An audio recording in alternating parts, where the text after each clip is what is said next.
too long. That took that took way too long. Absolutely way too long. Oh my lord.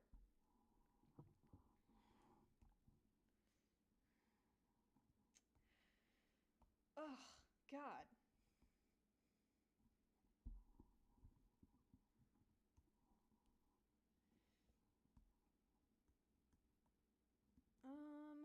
I guess I'll do the black. No, no. Okay.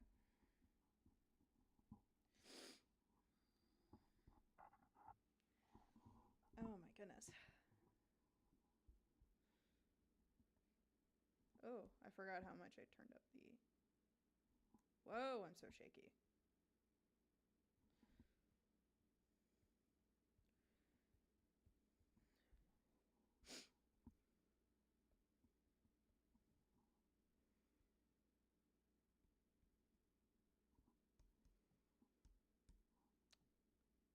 Womp womp, so shaky.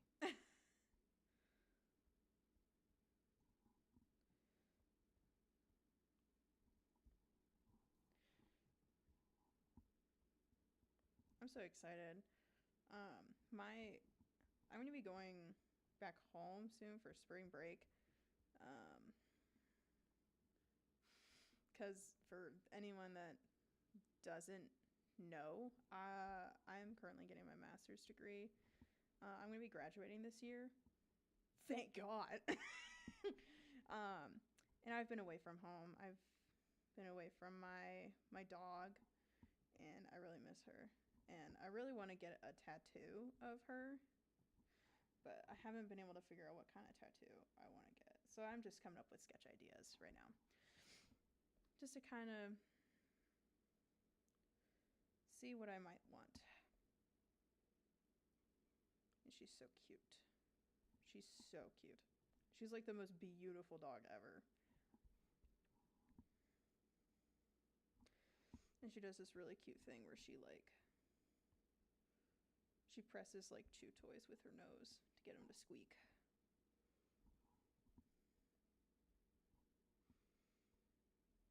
And the chew toy I'm drawing here is one that she had when she was like a puppy, when my family first got her from the shelter. So we call it her baby toy. And then our other dog totally obliterated it, but we still have the squeaker, so that's good news.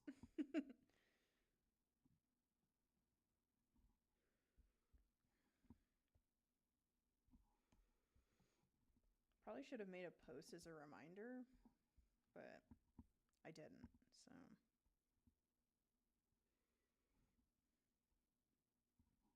Actually, no, I'm gonna do.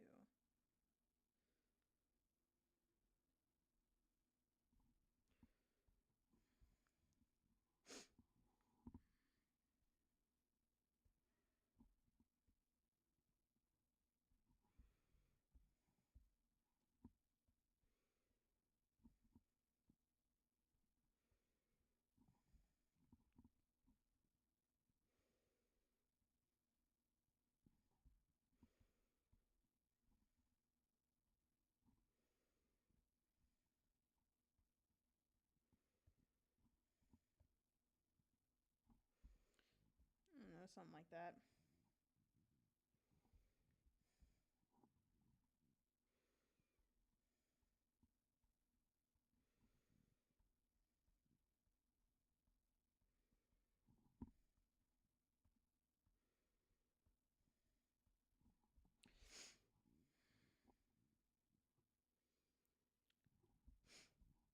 But I'm gonna be going home to see her next week.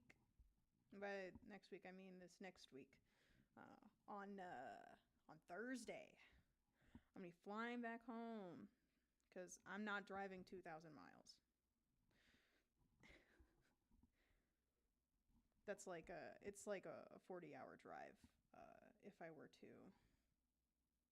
yeah, 40 hours total because I'd have to drive there and then drive all the way back for the next part after spring break. I'm gonna be graduating. I'm so excited. I'm gonna have my master's degree. Let's go.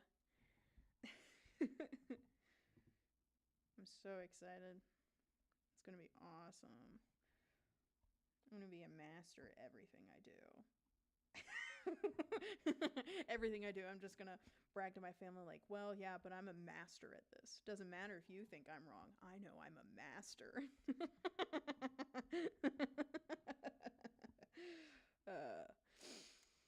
I thought that was funny.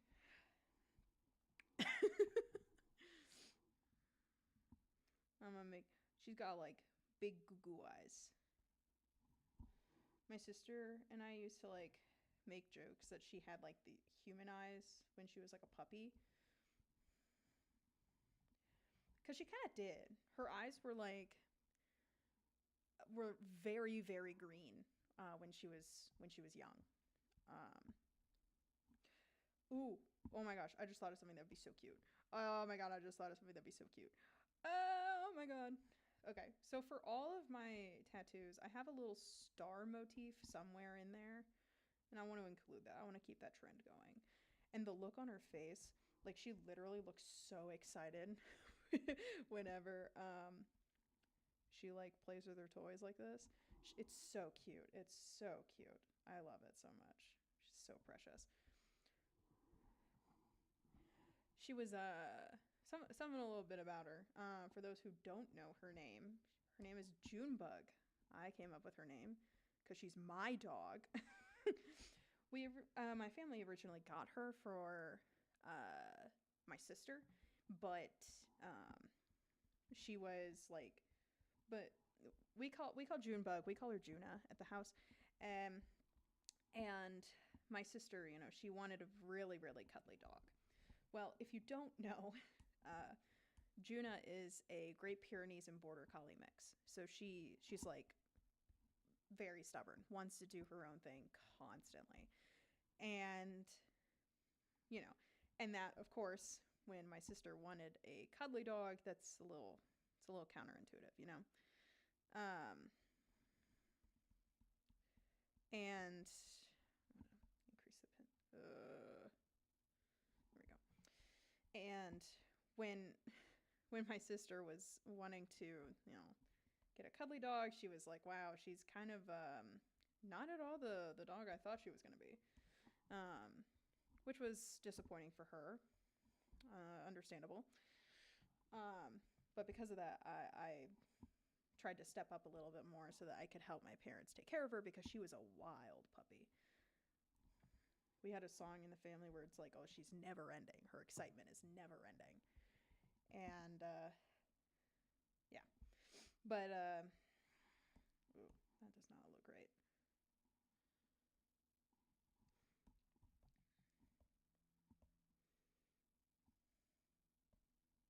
She's got a really like cute round head. She's really cute. I know I keep saying that, but she's literally so cute. Hold on, I can pull up a picture of her on my phone. It's gonna be super blurry, but it'll at least at least you'll have proof that she is the cutest thing ever. Let me see if I can find a recent picture of her because she got groomed a little bit ago, and she was like posing all pretty for the camera. Oh, and she's like, I'm waiting for the stream to catch up. Oh my lord.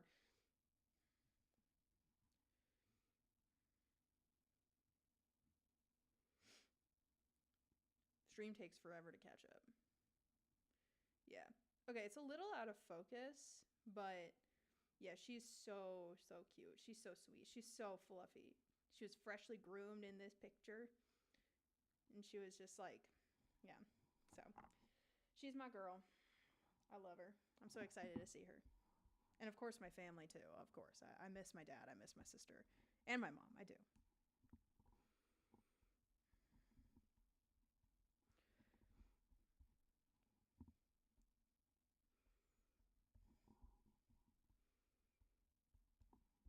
But I but for some reason I know I'm pretty sure I've mentioned this when I've gone on TikTok live, but um, I know I've mentioned this to friends and stuff like that, but I am the only person in our entire family that she has memorized, like she knows by name. So whenever my mom asks her, like, oh, where's, you know, Bat's just an online name I use. Obviously, I don't want to say my real name online. Um, and so whenever my mom asks, like, oh, where is she? My Juno always gets like she tilts her head and gets really excited and looks to the door, like waiting for me to walk through the door. It's really cute and really sad at the same time. And I'm like, stop, stop torturing her. Like she's waiting for me to just like walk through the door, and I'm not going to because I am 2,000 miles away. Please stop. I think I actually got the fur pattern backwards when I was first drawing this, because it's like she has like this like black lump here, a little bit of something right there.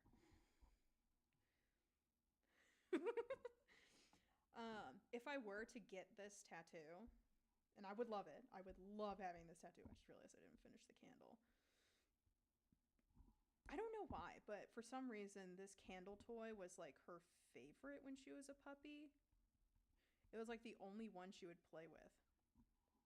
I don't know. It was really weird. The shelter was like, I don't know.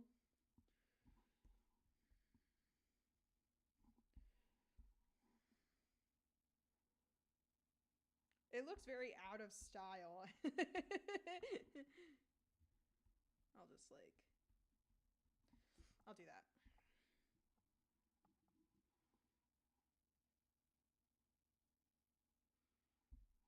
Ah! Later. Ah! Oh my goodness.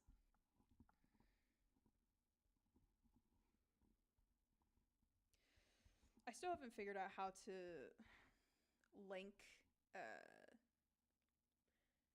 music to this so that there's like sound other than me talking and breathing like an ape into the microphone. um, I haven't figured that out yet, but I'm sure I will with time so that, the stream is actually marginally more enjoyable. um, so I don't know if anyone's ever going to show up.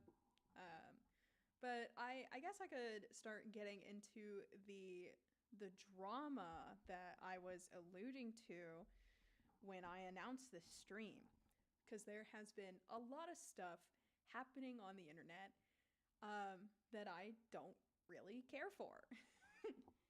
I try my best to be as um, grateful of a person as I can. I try to be nice. I try and be positive. I do my best. And I understand that if there are people who say otherwise, like if, and what I mean is like, if someone's like, well, no, this one time you did XYZ, that is perfectly valid. And I will not deny any snippiness that I have with someone. I grew up in a cynical family, and sometimes that cynicism slips out. And, but I'm trying to work on that so that I'm a better person tomorrow than I am today. And well, sorry, I figured I should probably put an announcement.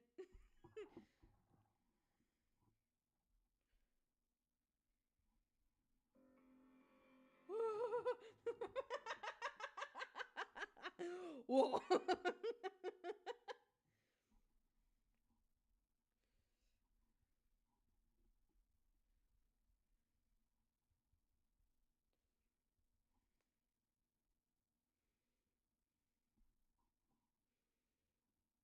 All right, what's the music? No.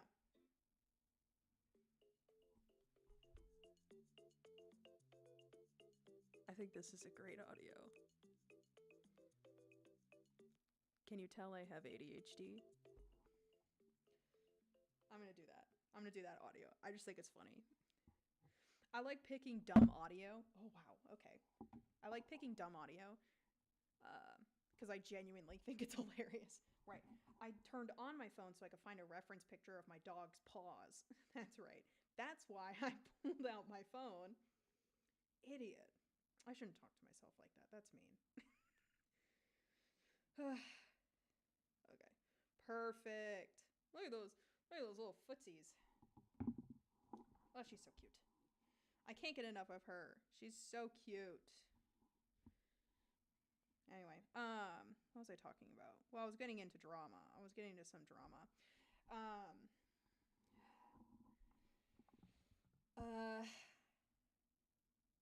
Yeah, so there's a lot of stuff on the internet that's going on. And I think, like, even if I'm like drowning in the sea of endless content that is on the internet, I still want to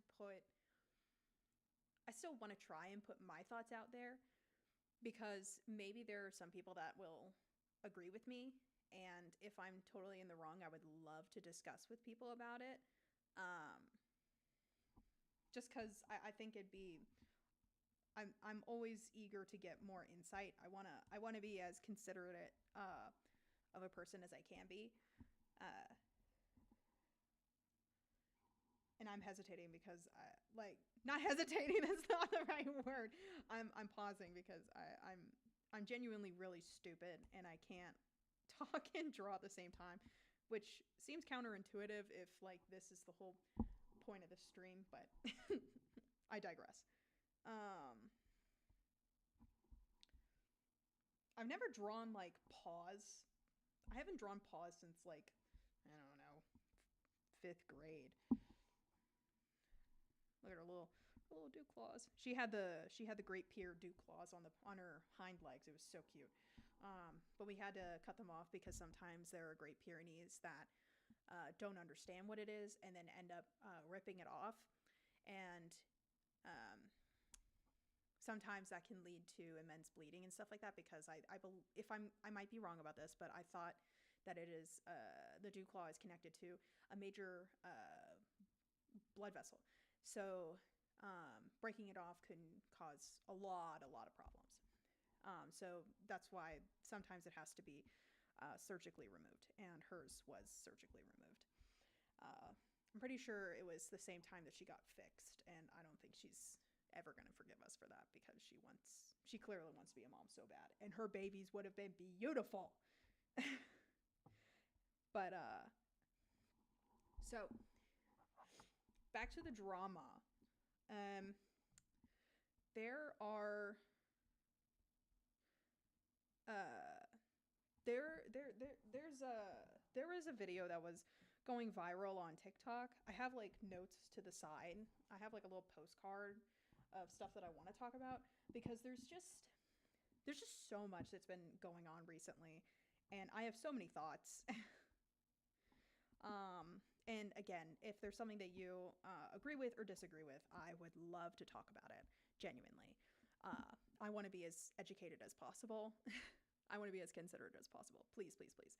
I love having like healthy discussions with people about things. It's genuinely so fun for me.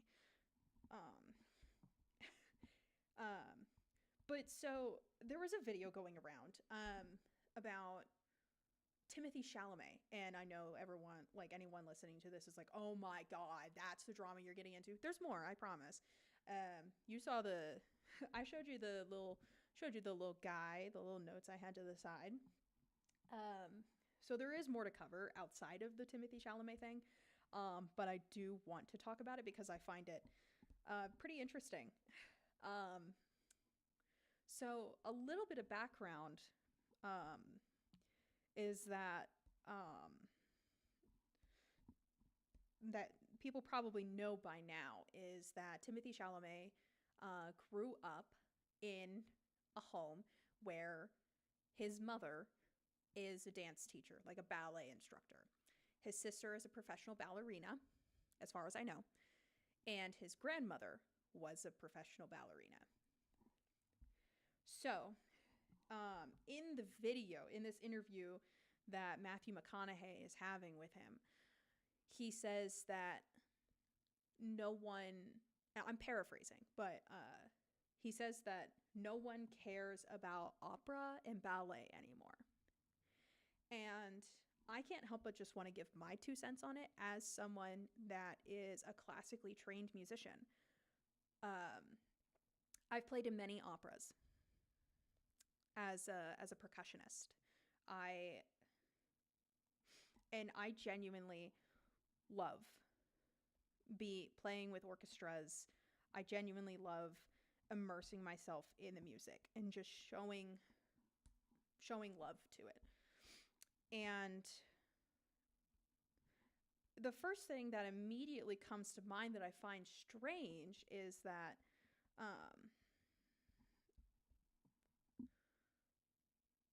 Timothée Chalamet would not have a job today. He would not be able to make passable income if it wasn't for opera. And let me explain. So I took a music history class back during my undergrad because it was required. I took how many quarters was it? How many semesters was it? It was like I think it was like 6 or 7 semesters. So I spent like 3.5 years studying music history. And it was genuinely so much fun. I really enjoyed it. My dad has a major in history, so I've always kind of like appreciated it, even if I struggled with the subject. And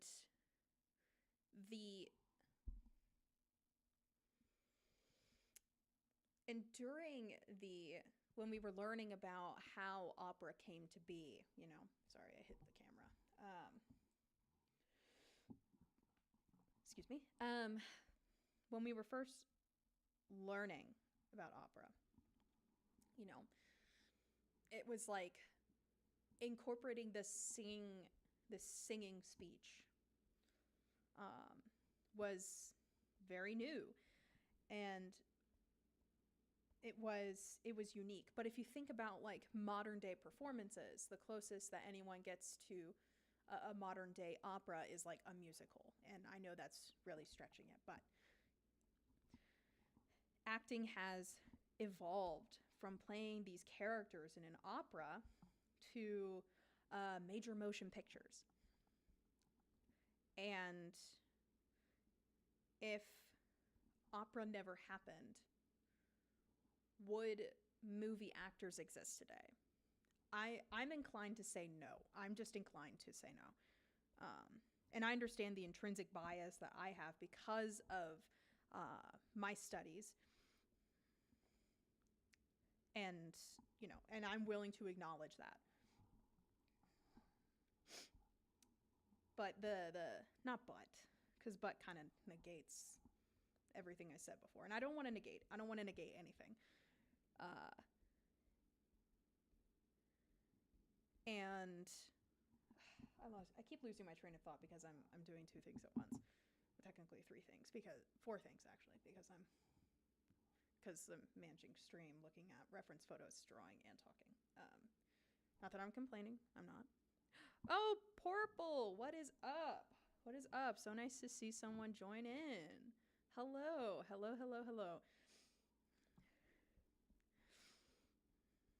I don't know if I'm guessing the stream does not reset or anything like that. I was under the impression that nobody was going to join. I was under the impression that no one was going to join, and so I was like, okay, let me start getting into the drama that I wanted to talk about, so that if anyone decided to watch the stream, I would actually talk about it rather than just spouting nonsense about random things. So people can actually hear the drama I wanted to talk about, because there's so much. Like, there's some little things and there's some other things that are not as normal. I need to change this. I want it to be like, because is what her fur looks like. if you want to know what I'm drawing right now, I'm working on a tattoo design because I want to get more tattoos. I have 4 right now. I have one that's like a half sleeve. I have one on my leg. I have one on my other arm, and I have one on my wrist. That's the only one I can show you right now, because all the other ones are too big to put on stream. So I'm working on a new tattoo design because I want more tattoos. And I thought it'd be really, I've been wanting to get one of my dog for like years, but I don't know. I'm still marinating on the idea because I'm like, I don't know. I don't want to like get a tattoo and then regret it. Oh, nice, nice. Well, I'm really happy that you're here, genuinely. And feel free to draw with me.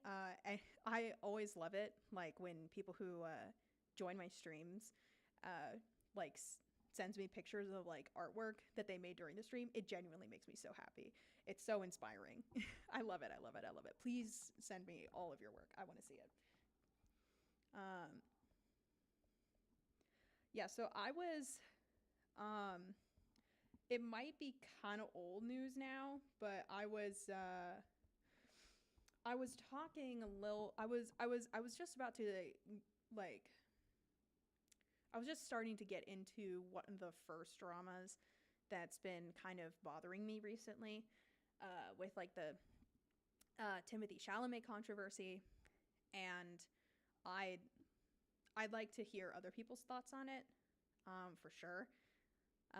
Like if I'm approaching it with consideration, or if I'm totally 100% in the wrong. For context about me, if you don't know, I am a classically trained musician. I have performed in several operas. I've worked with orchestras, and I genuinely love it. And I'm kind of on the fence in a sense. Not in a sense of like, I think he was totally in the right. No. I mean more so like, I can give some nuance with where he's coming from because all the women in his life are associated with the dancing world. His sister's a professional dancer, his grandmother was a professional dancer, and his mother is like a ballet or dance instructor. So I can understand, from a more psychological standpoint, trying to analyze the behavior, which I'll get into in a second because I have thoughts. And something that has really stuck with me about this whole thing is that he says that no one cares about opera and ballet anymore. I, of course, want to counter that naturally because not only am I'm not only am I studying it, I'm finishing up my master's degree with performance, with classical performance. So there are lots of people all around the world that are still trying to learn how to perform and perfect the art. There are orchestras in major cities and even in small cities that sell tickets and like sell out of tickets. When I was young, my family and I had a really special tradition of going to see the Nutcracker in our city because I loved listening to Tchaikovsky's music, and I loved watching the ballet. My sister actually used to do ballet when she was young. She and she was in those performances of the Nutcracker. You know, she played a rat. She played one of the rats her first year, and it was so cute. We sat close to the front, and I could hear her counting on stage because she was trying to help other people like stay in time with the dancing. It was so cute. I think she was like 7 or 8. It was the cutest thing ever, and um, and then the next year she was a soldier, one of the toy soldiers, and again she was carrying her little group because she was great. because she knew how to work. um, but the the th- so we grew up in the world of the arts. We it was really important for our family, and it was a really special tradition that I still look back on with a lot of fondness. It's really special, you know. And the the thing, however, that I have to uh, bring up is he claimed that no one cares about opera and ballet anymore, which I can understand that to the average individual that is technically true. A lot of people don't know a lot about ballet or opera.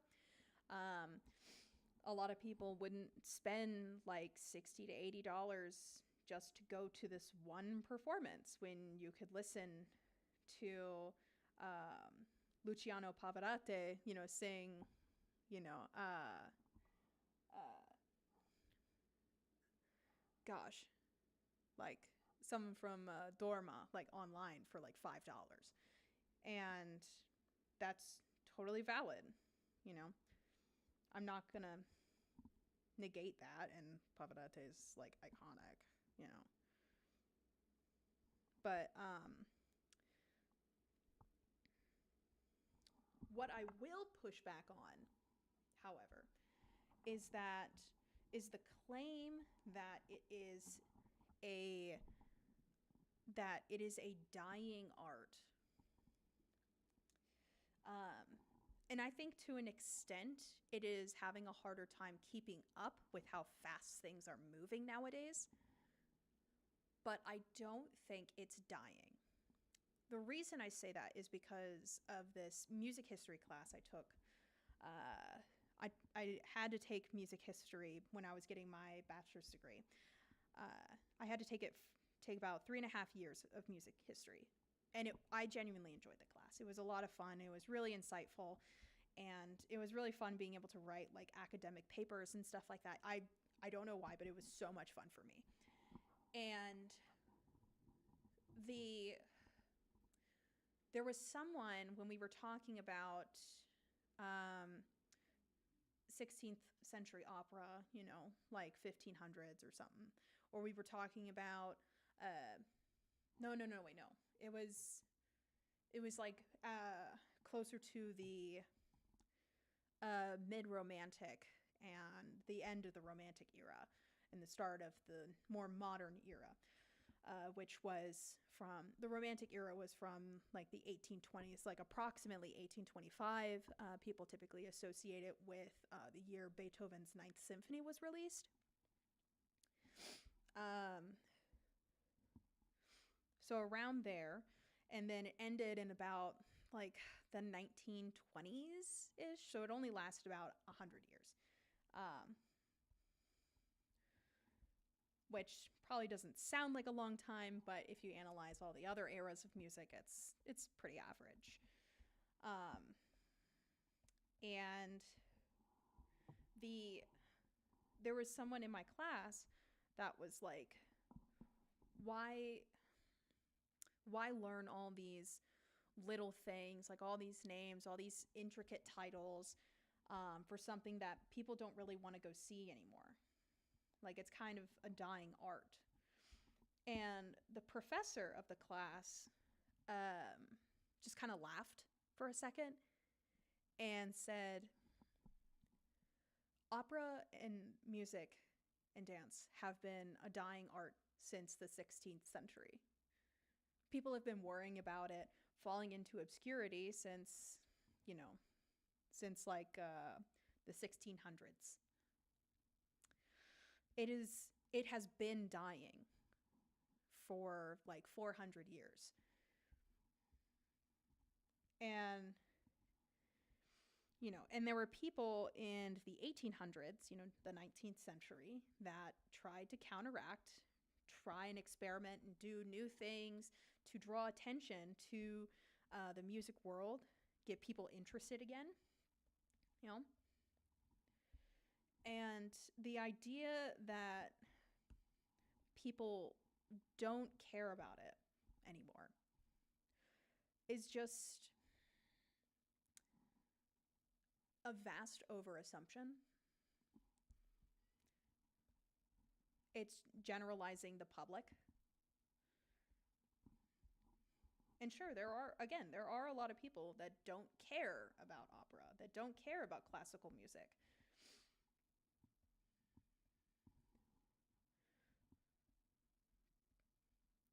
But there are a lot of people that do care about it and want to keep it alive. And yeah, something that I keep telling myself is that it's been dying for 400 years. And I think it was wrong of him to just make an assumption based on his own emotions. And I'll get into what I think those emotions could be. And I would love to hear anyone's thoughts about it. Like, do you think I'm assuming too much, or am I giving too much consideration? You know, I want to hear these things. Please tell me. I want to know your thoughts. But so in my mind, because he grew up in this world of ballet, I can only assume that he can't help but have grown to resent it. Let me elaborate. So, I need to change my pen. I think I'll do this because that looks like a shade. Looks like a shading, kind of. I'll do that. Oh no, maybe not. Okay. Let me try and find a better. No, it's not an oil. Wow.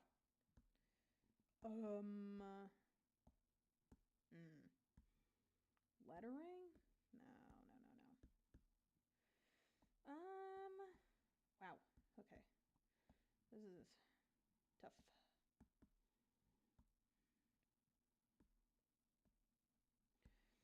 Wish I could replicate the way it looks on skin, but I guess I can't. Oh. Guess not. Oh my gosh, this is taking way too long just to find it. Taking way too long just to find a freaking pen I can use. I'll just go with my classic. I'll just go with the classic that I always go with. And yeah, I'm going to be going with a black and white tattoo because those are the only tattoos I have right now. So, going back to what I was saying, I think that there are two possibilities. Two easy possibilities with it. The first one is that he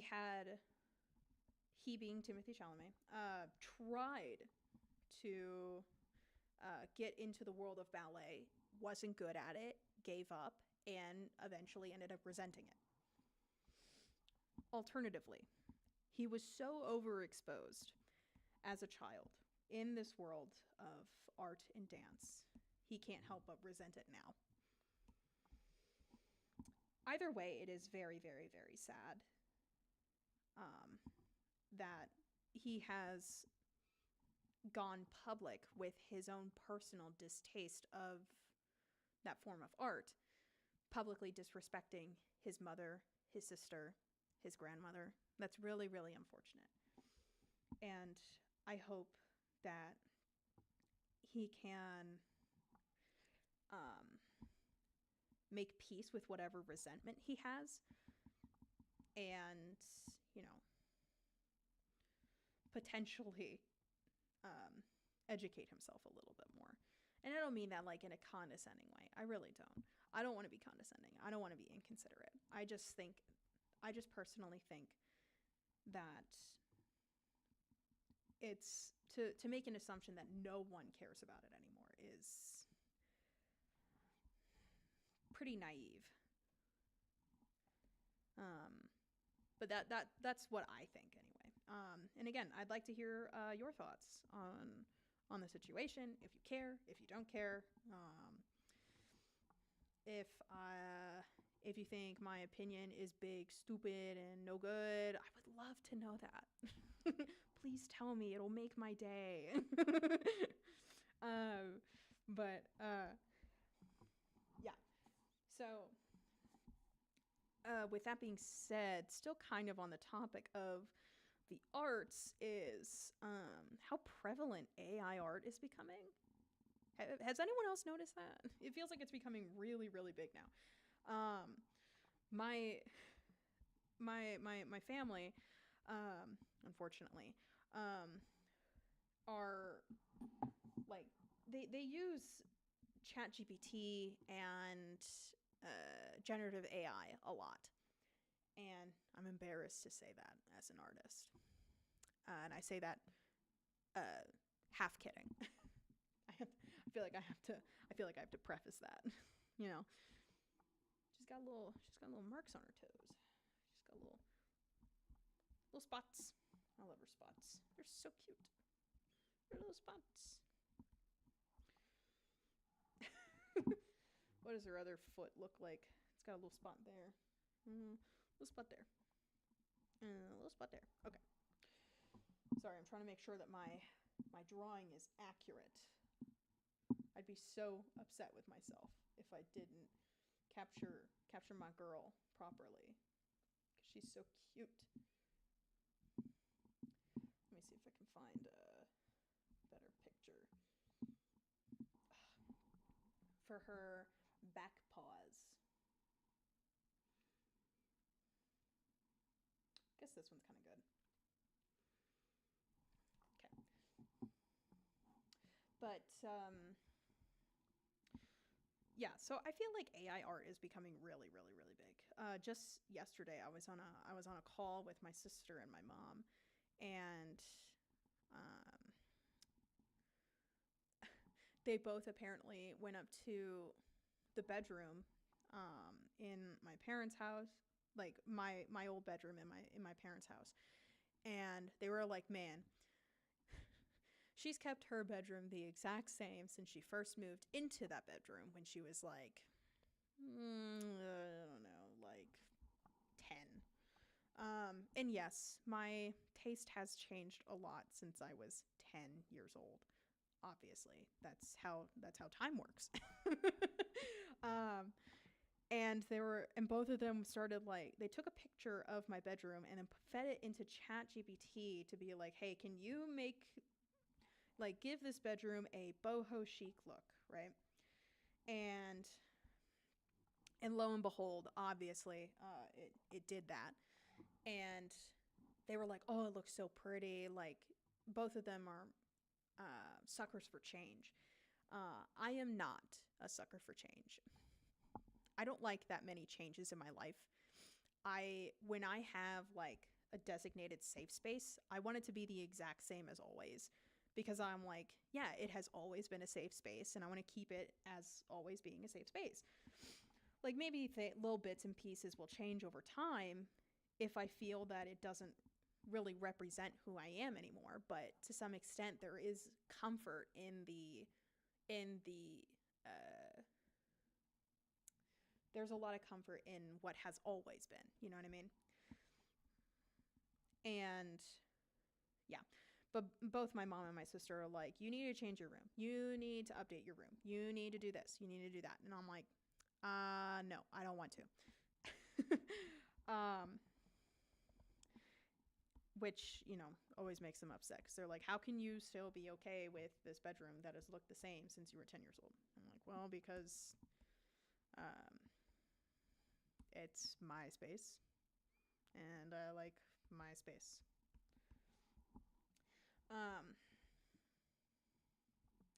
But anyway, so oh, I feel like I need to. This needs to be a little bit lighter, I think. Yeah. Because then it'd be easier to differentiate between the candle toy and Juna's face. So,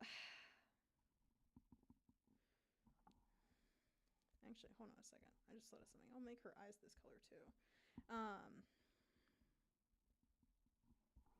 Because she's got very bright eyes.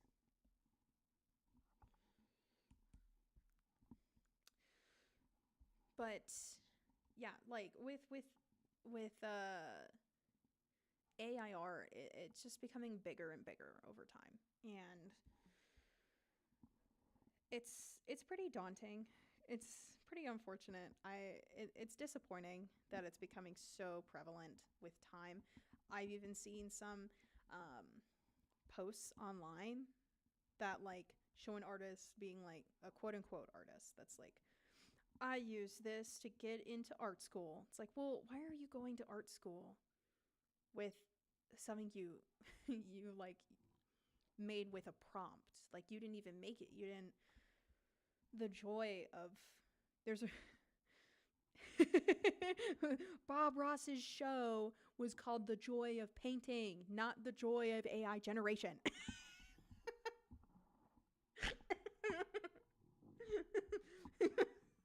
Sorry, I thought that'd be funny. Yeah, I don't personally consider AI art to be real art. I think it's insensitive to people who have taken a lot of time to learn the process, perfect the process, find their style, etc. And yeah, it's just there's a lot of nuance to consider with it, but for the most part, it's just kind of cheating your way. You're getting the result without the effort. And I personally, I've learned to love the tediousness of it all. And I know that I'm probably the exception to a rule. And that's fine. I can accept that. But the idea of like just allowing yourself to learn and perfect this unique thing, this thing that is uniquely yours, it's just so special, you know? Then I'm gonna put a little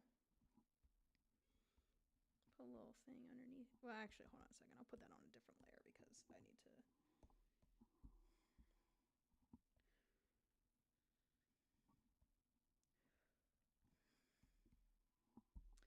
Yeah, this will be good. Maybe not. let's use the where's the watercolor one that I have? Tidewalker. That's it. It doesn't look too much like what a tattoos blending will look like, but you know the idea is there, and that's the important part. All that matters is that the idea, the vision. It's all about the vision. Like the Marvel character Vision. Okay.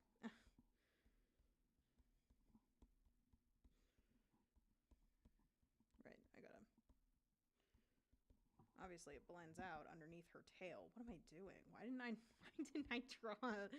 Anyway, so the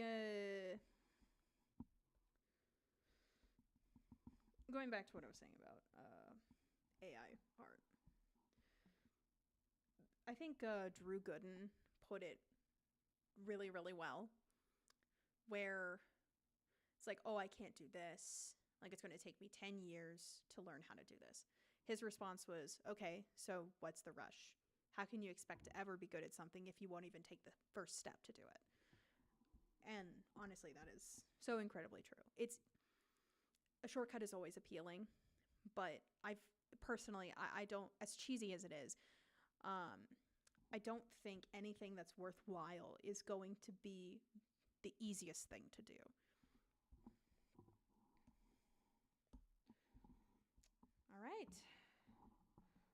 Yeah, little Jubu.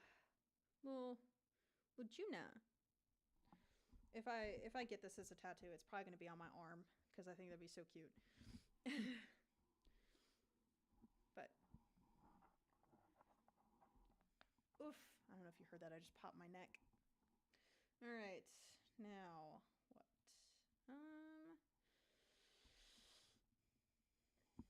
Well, my iPad's getting pretty toasty, so I'm gonna take a second, let it cool down, switch to traditional. Hello. Okay. Sketchbook. All right. I like working with pen. For anyone that doesn't know, I think it's a lot of fun. It's genuinely so much fun. This is something I made at the bar.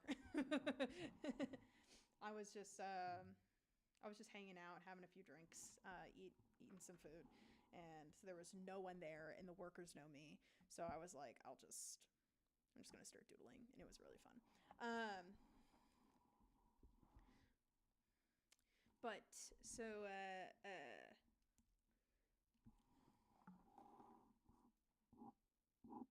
hello? Hello?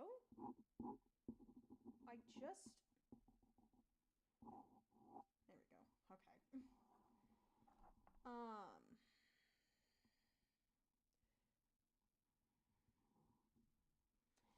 yeah. There's a few things I'm still wanting to talk about. I feel like I've been really hyperfixating on some new things, and by new I mean things that I've been hyperfixating on for a couple months, for like a couple months now. One of them being One Piece, and the other one being this game called AFK Journey. I actually really like the game. I think it's a lot of fun, and I love the character designs. I love the guild that I'm a part of. It's a very active guild. I actually want to draw. I think I want to draw one of the characters from AFK Journey. I think I want to draw Luca. And if you know me, you know I love Luca. You know I love that guy.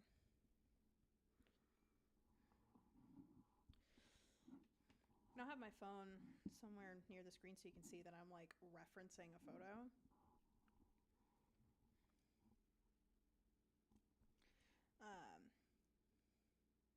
AI modified? What do you mean? What do you mean AI modified? That's literally his character card. What do you mean? What? What do you mean? Okay, sure. All right. I'll use this one. I know this is in the game, so I'll go with that. I'll use that one. Lord. Okay. That's cool, I guess. Not actually. That's actually really terrible. I don't like that Pinterest does that.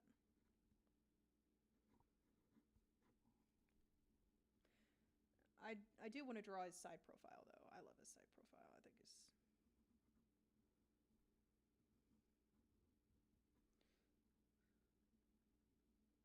but it's so blurry. What the hell?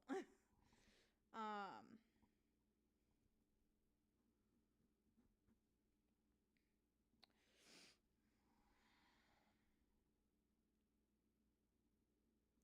But something I've noticed more recently about AFK Journey that is a little off-putting is the community that makes up it. And for anyone that doesn't know, I'm referring to more specifically like one of the world chats, like one of the English world chats. I don't know what the other world chats are like. I only know what world chat English 1 is like. And oh my god, it goes back and forth between being people genuinely trying to connect and people being very, very, very inappropriate. And it got to the point I am a confrontational person. I do not like confronting people. I don't I don't like making assumptions about people. But something to know is that AFK Journey is there are people under the age of 18 that play this game.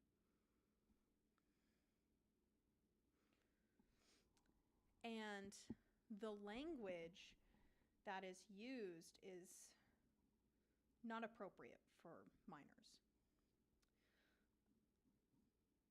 And I feel like a majority of the people that talk like that are teenagers. And I don't mean being sexually explicit. That's a whole other can of worms. I mean just being verbally explicit, being inconsiderate, being like, if anyone is interested in knowing more about the details, I'm happy to share. I have photo evidence of people just saying terrible, terrible, terrible things. And I don't want that to drive people away from the game, because it is a beautiful game. It has beautiful music, and you can tell that so much love is put into it. And that's why it's so disheartening for me to see such a beautiful game be filled with really terrible people. I shouldn't say terrible people. That sounds really mean. It's just disappointing. It's just really disappointing. There was one user in particular that was intentionally picking and choosing certain words to get past censors in the chat. And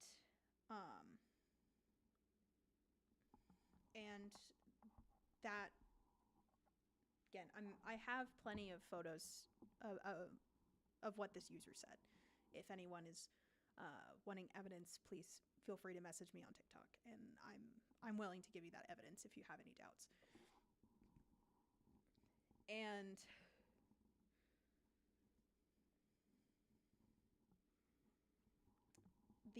that person was let me actually pull up these photos so that I don't misremember. Okay.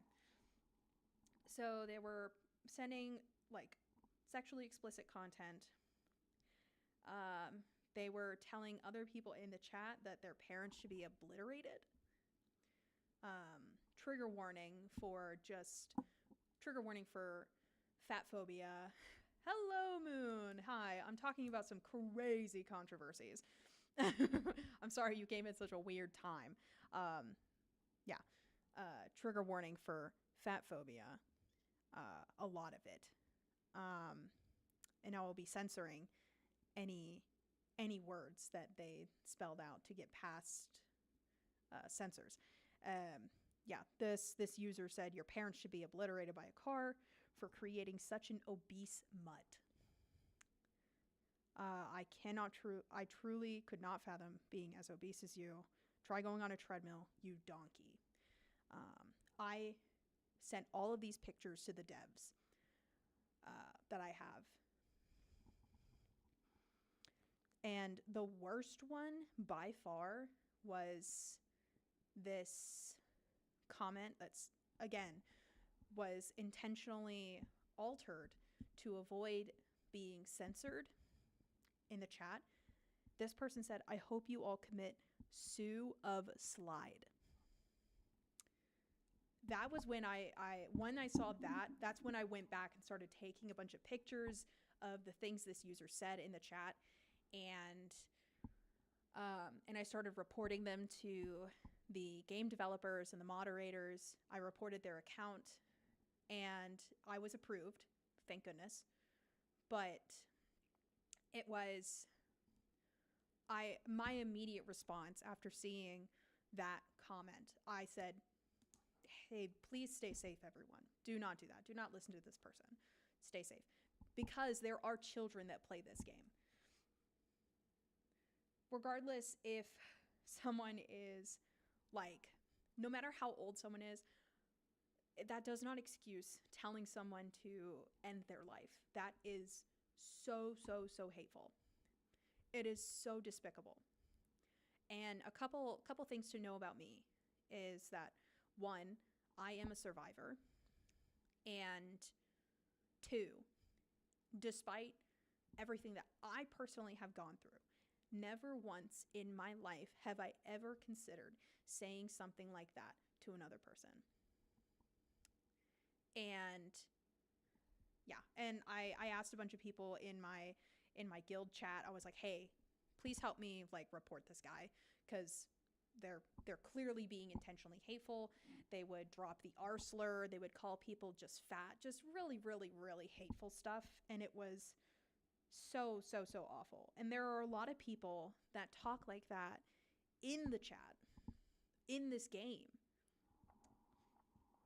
And it makes it, like the other day, it was, there were some people, I don't have photos of this, unfortunately, because I was just so distraught. I couldn't even bring myself to take those photos. But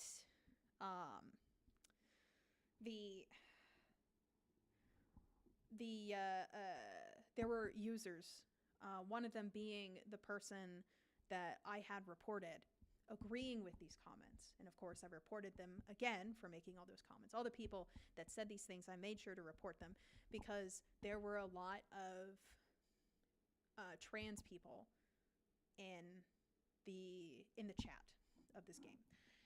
And I was like, all right, look, I support trans rights. I support trans rights. Regardless of how you identify, you are valid. Like, that's just a fact, because how you feel is always valid. How you feel is always valid. And there were people that were saying, like, that were just being really, really, really, really transphobic. And it was very upsetting. And it makes it hard to recommend this game to people, because there's like, depending on what community you're a part of, it can either be really uplifting or really terrible. And it's just, I don't even know where to begin with all, like, well, not begin, but like, it's just so crazy. I personally I love this game. I love this game for the art, for the developers, for the music. I love the game for what it is. It's just the community itself that makes it really hard to immerse yourself in it, unless you're a part of a really uplifting community that can counteract all the negativity. And that's really hard to find. The first guild that I was a part of when I first joined, all the leaders were really fixated on numbers, like being the top guild, being number one, just overpowering all the other guilds. And that's all well and good, because that is part of the fun of the game, you know. But everyone, when that guild, because that guild was number one for a long time, and then when some servers merged together, then it wasn't the top guild anymore. It fell to top 3, then it was top 6, then it was top 10, and then all the people that were, you know, like, there were people that were just leaving left and right, you know, just saying that they wanted to be a part of a stronger guild. And they would leave these players that didn't know anything totally in the dark, because there are things about the game that you don't know until you're told. Like there's like different factions, and some factions are like not necessarily more powerful than others, but there is like kind of like Pokemon where some types are effective and some types are not. It's essentially the same thing with the factions here. And if anyone playing this game wants to know that, I love talking about this game. I do. Outside of the the toxic outside of the toxic community that fills the English world chat, outside of that, I love this game. And again, every report that I have ever submitted has been approved. So I'm very, very, very grateful for that. Because I can tell because of the game that the developers do love the game. Like I can't describe it, but it's clear that like there was a lot of intention put behind it. It's so much more. It's such a better game than Genshin Impact. But if Genshin Impact were to ever sponsor me, then I'd be like, man, I love Genshin Impact. It's my favorite thing in the world. I play it all the time. I can't escape it. But AFK Journey's better because it has smaller stories that are consumable. You can blast through one story in a matter of like 5-6 hours. Explore this entire world with beautiful artwork, beautiful designs, beautiful music, fun gameplay, little puzzles and stuff like that. It's a lot of fun. I love the game. But again, the community in World Chat 1 is what it is.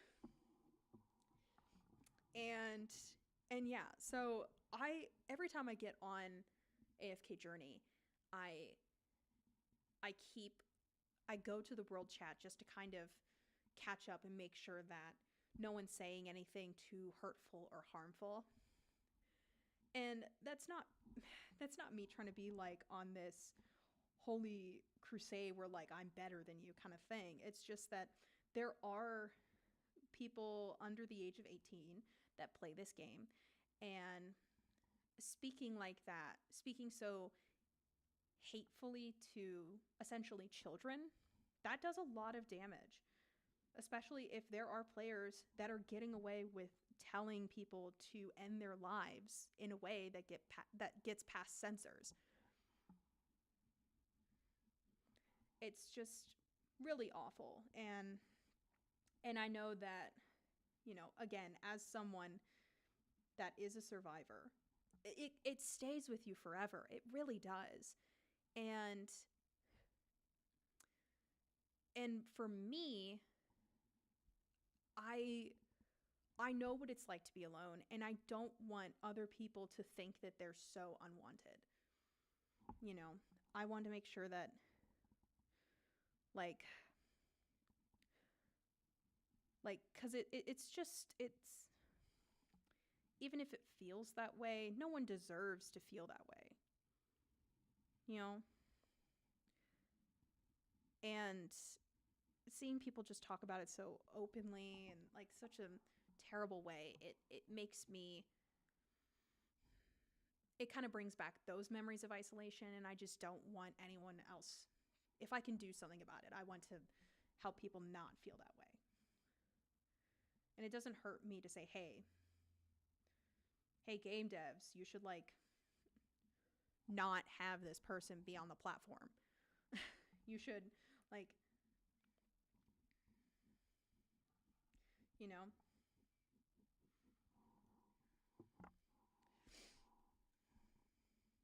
but again, that's me. And if I'm being a little too dramatic, I would love to hear your thoughts. Absolutely.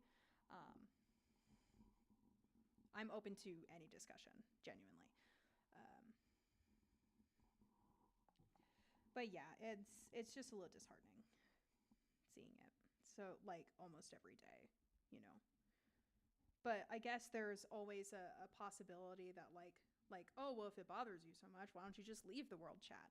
Well, because again, the point isn't necessarily that I'm upset.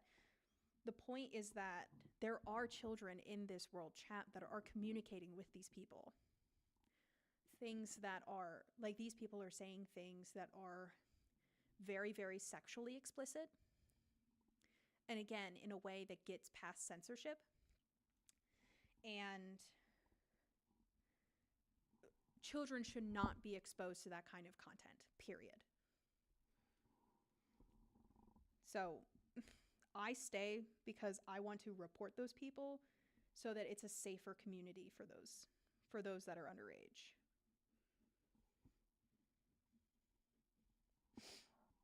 Because it's just not fair.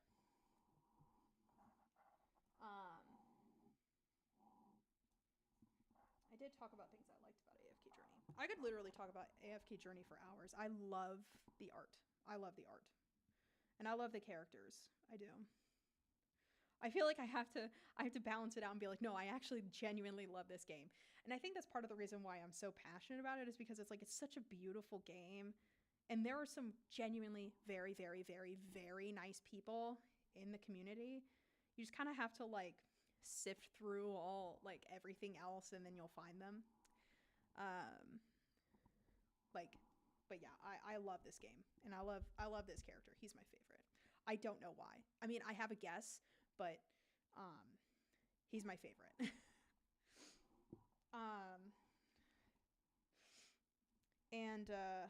Yeah. So that was the big AFK Journey stuff I wanted to cover, because it's like, I feel like that's like a preface. You have to know about the game if you're ever going to play it. If you don't want to be a part of those conversations, mute the world chat. And if you want to play, the game and are willing to see those comments and report them to the game devs, by all means.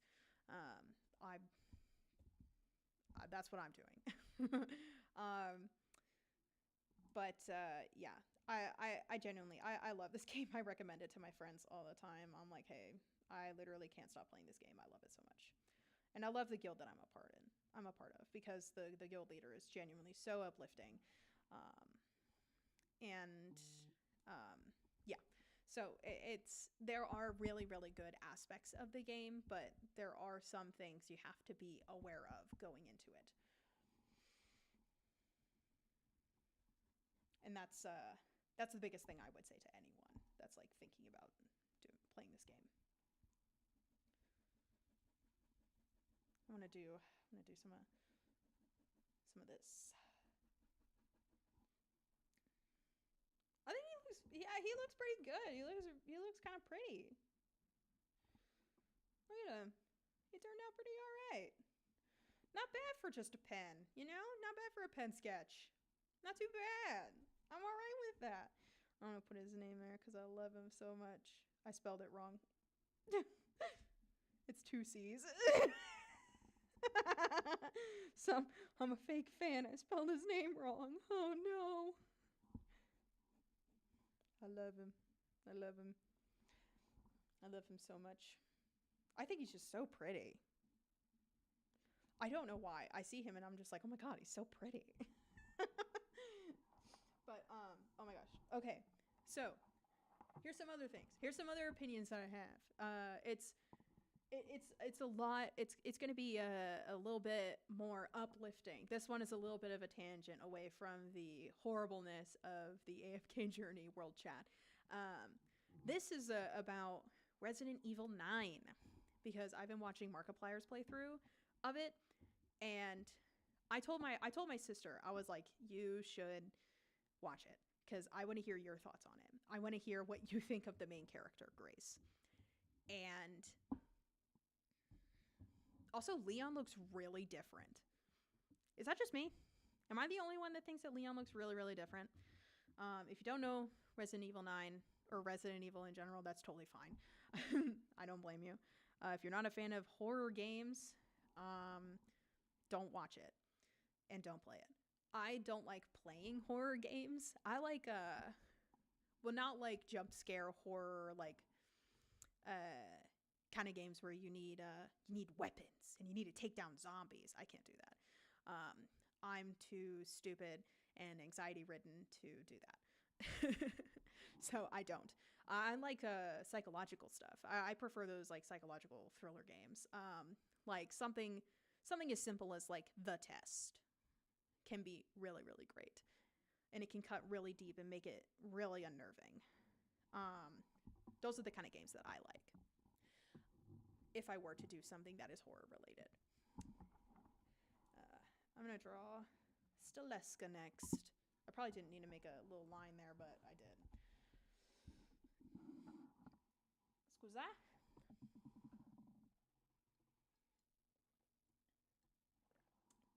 All right.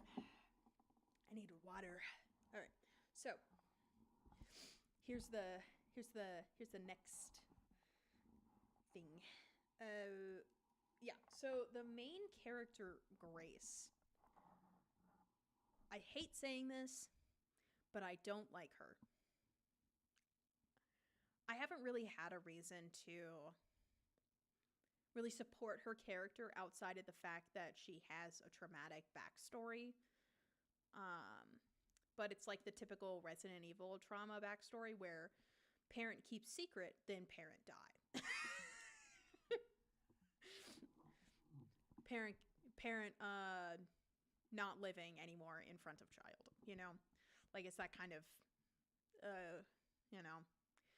and I haven't finished watching it. I don't think Markiplier's finished playing the game yet. I'm not up to date because I had to take a break because I cannot watch horror. I can't watch horror media while I'm eating, and I do that a couple times a day, so I haven't been watching it, but I'm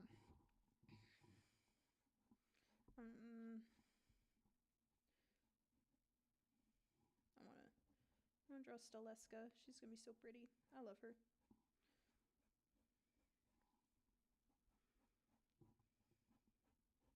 Okay, so yeah, I had to get a sketch going, but it's really hard for me to talk and sketch at the same time because my brain is very dumb. So, but what was I saying? I lost my train of thought.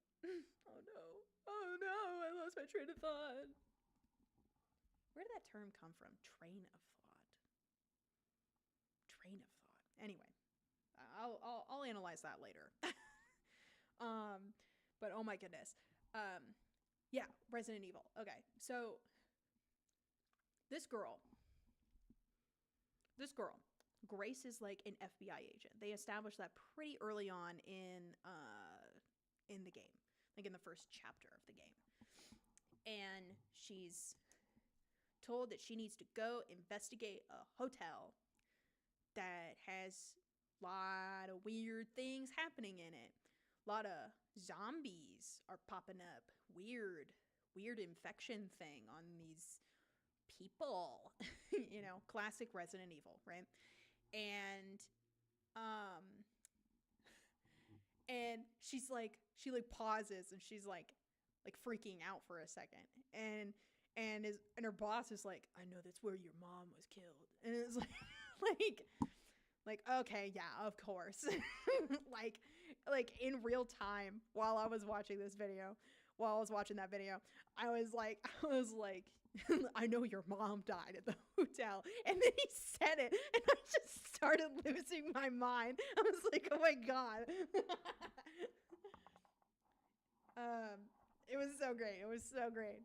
Amazing timing.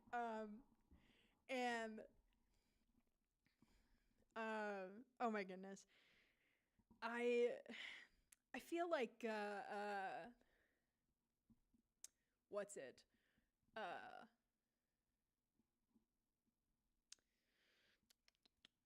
What's the word? Oh yeah. So like in the first few minutes of us meeting Grace, she was like doing a bunch of research and stuff like that at her computer. Her little cubicle was filled with books and papers, just all disorganized all over the place. And her boss is walking through and he knocks on her cubicle and she doesn't hear it. And he knocks louder and he calls her name. And then she like jumps and knocks over a bunch of stuff. And I'm like, oh my God. We're getting the quirky girl trope. Not again. Not again. Disney already did this for like 12 years. We're sick of it. Why is Resident Evil doing it too? Leave me alone. um, and so I immediately am like, okay, so this girl, I have clocked this girl. I know exactly who she is. Not interested, you know, which is a very judgmental thing to say, and I admit it is really judgmental, and I admit. I think I have same face syndrome when I draw. Oh well, that's okay. um, and so yeah, so she's sent to this hotel, and immediately in the first 5 minutes, she gets trapped in a room, and she starts panicking. She's like, "Who's there? Who's there?" You know, she's fiddling with the flashlight. She can't figure it out, and I'm like, dude, I'm sorry, you're a terrible FBI agent. If that's your first reaction, I'm sorry. Like, even if your mother, like, even if you and your mom, like, even if your mom was,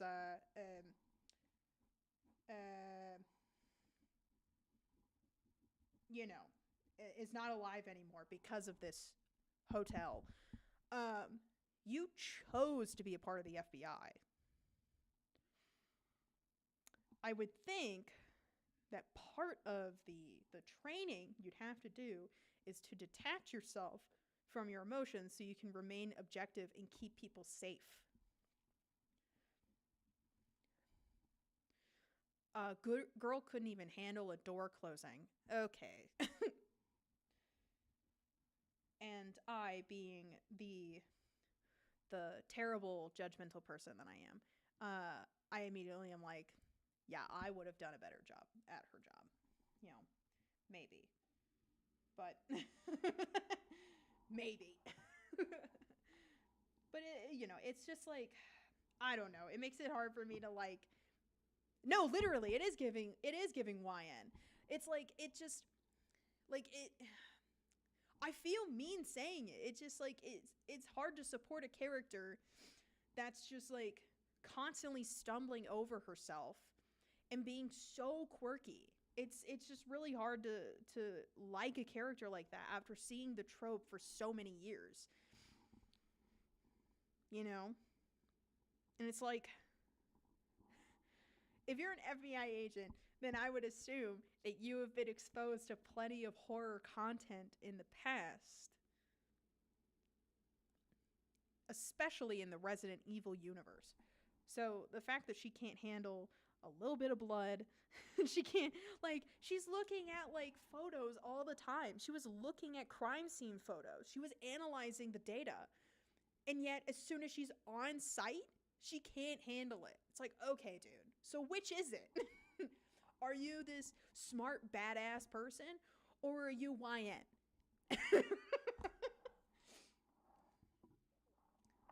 Like, it just doesn't make sense to me. It just doesn't make sense. And yeah, so I just don't like her right now. I don't really like her. I'm starting to like kind of tolerate her because her inner mom is coming out because of this other character that she met while she was stuck in the hotel, and it's just like this little girl, and the little girl is like, she's like blind, but she's really cute, and I'm waiting for the big twist of the little girl was the evil one all along, because I'm sure that's where they're going. Why wouldn't they go there? It's Resident Evil, man. They do stuff like that all the time. And I didn't even grow up playing these games. I didn't grow up watching these games. I was not a fan of horror. I'm still not the biggest fan of horror. I do choose to consume it because I'm watching these videos, but still, I think it's important to preface that, like, I did not watch a lot of horror growing up in any way, shape, or form. And the fact that it feels a little monotonous right now, I think that says something. But I'm sure they'll tie it up at the end. Because I did like the ending of like Resident Evil 8. I thought that was great. Of course, my friend only really likes it because of Lady Dimitrescu, rightfully so. Who doesn't like a tall lady? Who doesn't like a tall lady? We all do. We all do. But yeah. So I don't know. I have mixed feelings on it so far. I've seen a lot of people online like drawing like Leon fan art, and I'm like, I don't know, man. I understand. I can see it. Hello? I actually don't have that class today. um but like I can see it. I can see the appeal. Personally, not for me. This guy's for me. Leon, nah, I'm alright. Joel Miller, heck yeah, man. Even though he's not in the Resident Evil universe, I wish he was.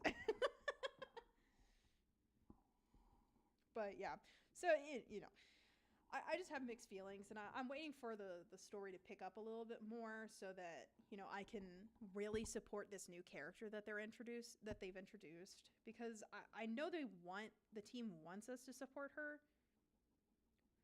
but it's also a little concerning when the main antagonist is like, she's the chosen one, we must collect her, so it's like, okay, well, so there is something bad about you. The question is, will you do bad thing? Knowingly or not, you know?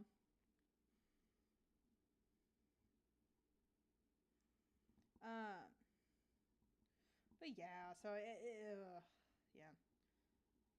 I think I do have same face syndrome. I think I do. But I just have like mixed feelings. Like I said, I want to support her. I just like I haven't really been given a reason to support her yet, outside of, oh no, she misses her mom. Girl.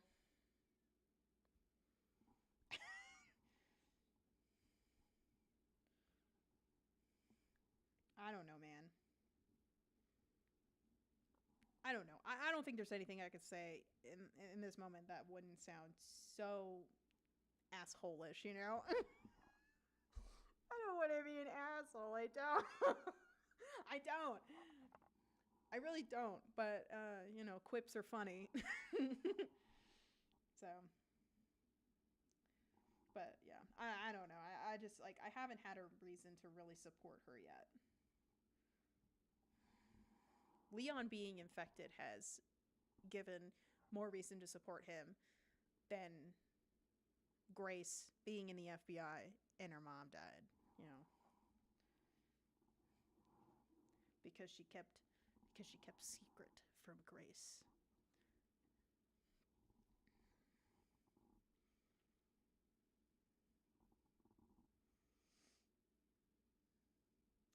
Yeah, the chosen one is a little overused. Personally, like, I mean, I can understand the dichotomy that some of my characters have, but I try to make it like a worthwhile. Like, I want it to be like not necessarily like the chosen one, more so like someone that is undervalued and underappreciated, that actually has significant value, not the most important value. You know what I mean? Like for Staleska, I haven't exactly figured out where I want her story to go yet, but her whole thing is that she's just like sacrificial fodder because of the Corvus constellation on her face. That's it. That is the motivation of her of her people. Your fate and name are decided based on whatever constellation you are born with on your face. And And I think a really compelling story for her would be that she eventually discovers the value of life and not being like a sacrificial lamb. And then also like that, like discovering her own like magical abilities. I think that would be really, really compelling.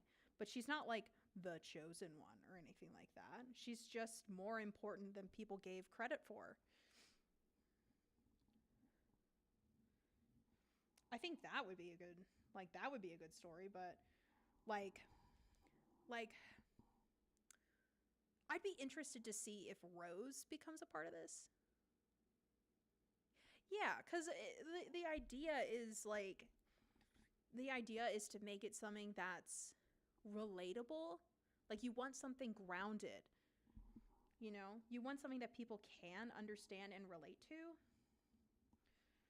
And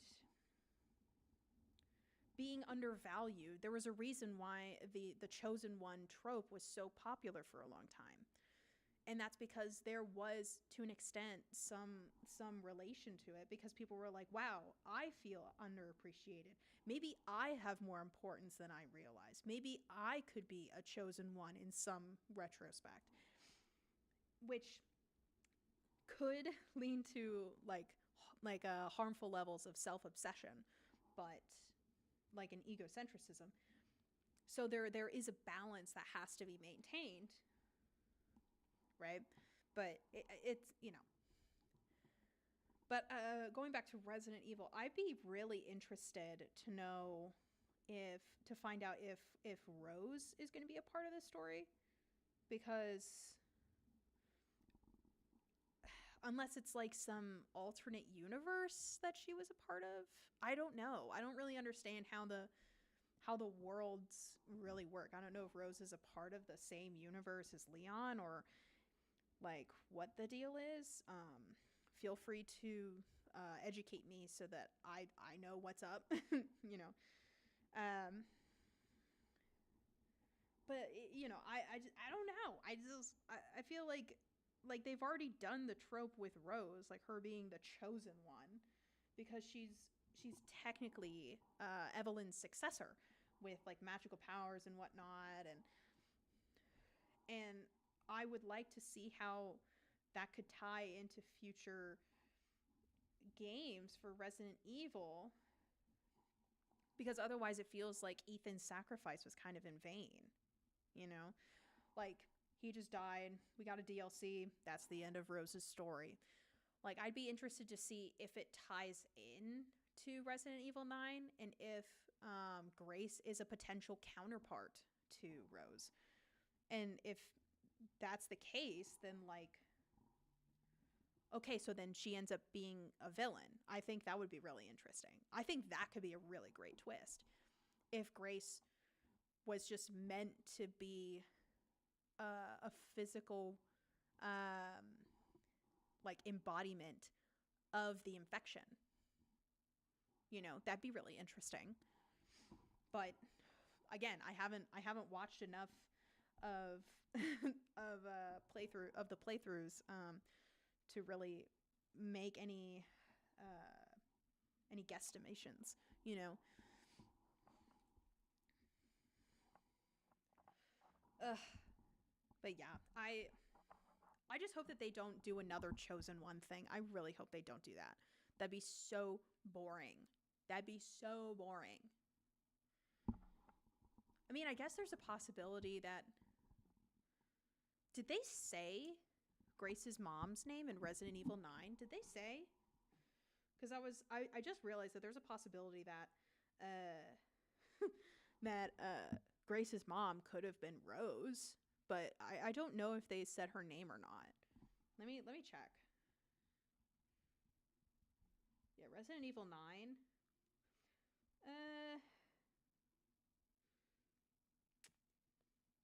Yeah. Okay. Do not sell my personal information. I will not accept your cookies. I'm lactose intolerant. I can't have cookies. So stupid. Okay. Anyway, let's see. Oh.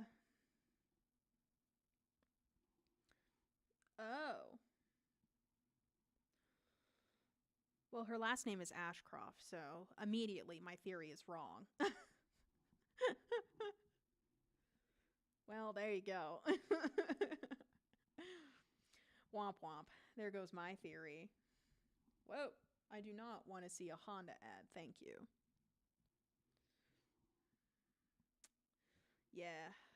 Alyssa is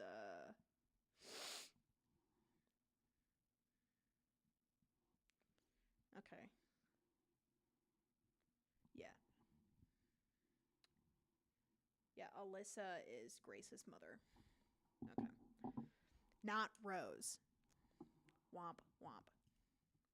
So there goes my theory.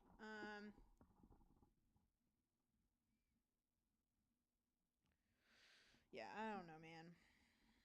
I just hope that Grace isn't another chosen one. I'd like it'd be so boring. It'd be so boring. Should I do like a funky textured background for Staleska? Should I do like little squiggly swirlies? Should I do like a little wee wee wee? I don't know if that noise makes any sense with the context of um what I don't know if it makes any sense. Should What do you think? Should I do it like a textured background?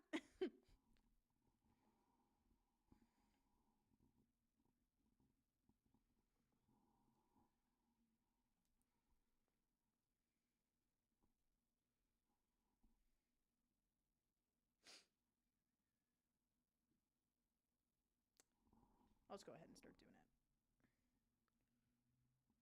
Like little. Last time I did something like this, it was like years ago. It was a lot of fun. It took a long time, but it was worth it. But I guess it could also just like be way too much ink on the page too. That's a possibility too. But I think it'll draw more attention to the light aspects of Staleska because she's so.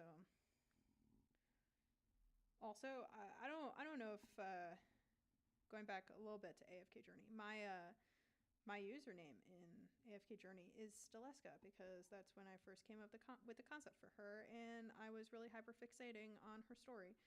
So I was like, oh, this new game, all I can think about is Staleska. Let me name my little Merlin that. So, if you want to make friends on AFK Journey, send me a friend request.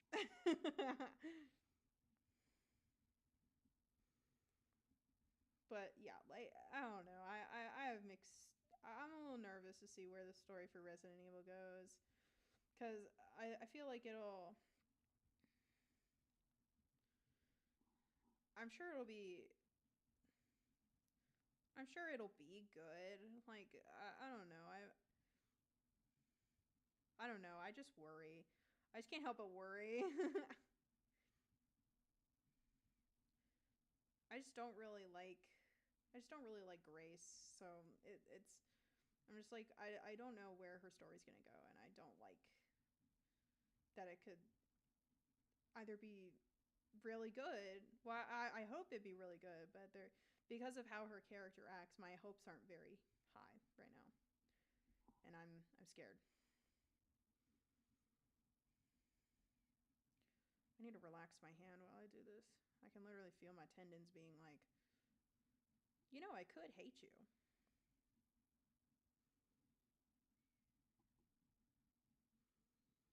But also something else I wanted to talk about as well was One Piece. And I talk about One Piece like all the time. For anyone that knows me, I'm sure if like I know my friends, my family, and everyone at the university that I'm at right now. I know that they're sick of hearing me talk about One Piece, and That's too bad. I want to talk about it. I'm on. I meant to check what episode I'm on, but I'm on episode like 700 something right now, and I'm in the Zoe arc right now, and I feel like it's getting kind of close to the end, just because everyone's like splitting up, like to go to Whole Cake Island and Wano, and I am a little nervous about Whole Cake Island because I know it's about Sanji. And I'm sorry, I don't like Sanji. I don't like him. And I don't mean to say like he isn't a nice guy or I think his backstory is bad. I think his backstory is perfectly fine. I think it's just counterintuitive to introduce this character that brags about being a gentleman but then blatantly objectifies women and borders on like harasses, if not just like assaults them. So kind of hard to support a character like that, hard to like a character like that. I love One Piece. It is absolutely peak. I just do not like Sanji. I just don't like him.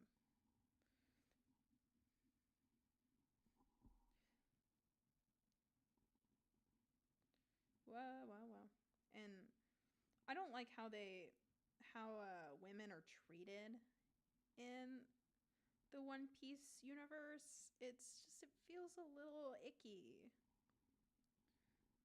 And yeah. And I heard that it gets really, really bad in Wano, and I am so scared. I'm so scared. But I've also heard that Zoro has a lot of really, really great moments, so I'm really excited about that. And I know there's probably some people that are well, how can you dislike Sanji but then like Zoro? Well, Zoro's the kind of guy that is gentlemanly through his actions. Like if you think of Punk Hazard, when everyone like switched bodies and stuff like that. Sanji was in Nami's body, and then Sanji like was falling down or something like that, and was gonna fall into the snow and get herself, himself. He was just in Nami's body. Like their souls were switched or something like that. I don't know. And he was going to fall, and Zoro, just out of habit, just jumped in and like caught him, and then was like, I did it because you're in Nami's body and I didn't want her to get hurt. I don't care about you. So he's very much the kind of person that's like gentlemanly through action, not necessarily through words. He seems way too awkward to be gentlemanly through words. You know.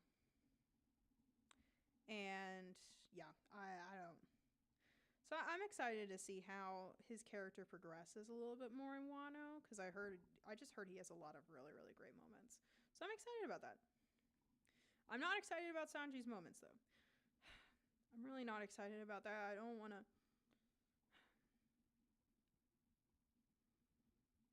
I don't like him. I don't like how he treats women. I don't like it. I mean, granted, I've never really, I've never really liked about, like, I grew up watching anime, but something I've never really liked or understood was the perv trope. I never really got behind that. It was never my favorite. Not that this would explain anything, but I always thought that, like, the nonchalant, I don't care about you, but I really care about you. Like, I like those tropes because it's like you're able to see those characters express how they feel through their actions, even if they brush it off and try and act like they don't care. You know, at least they like make an effort to be good. You know what I mean? They're not like being mean or anything like that. They're just like, they act like they don't care, but they actually do, you know? Okay.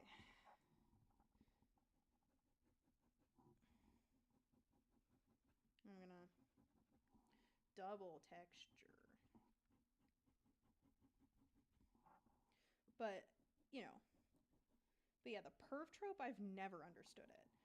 So I find it hard to really like Sanji and Brooke and, you know, because I like Brooke's backstory, but I don't like that he's a perv.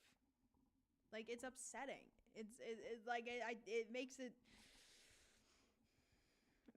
it just annoys me. It's like, man.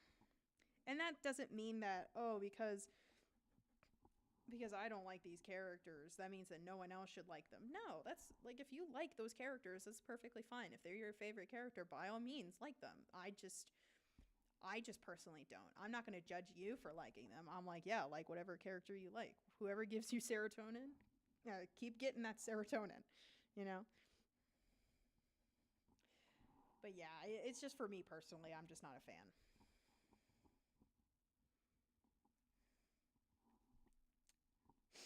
All right. And there's my Stelesco drawing. Oof. And then plug this bad boy in. Hello?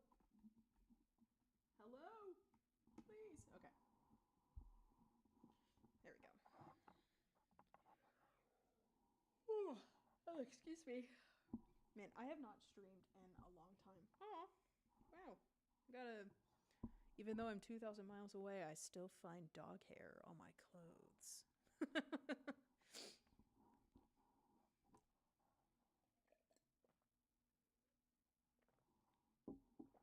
But yeah. Oh my goodness.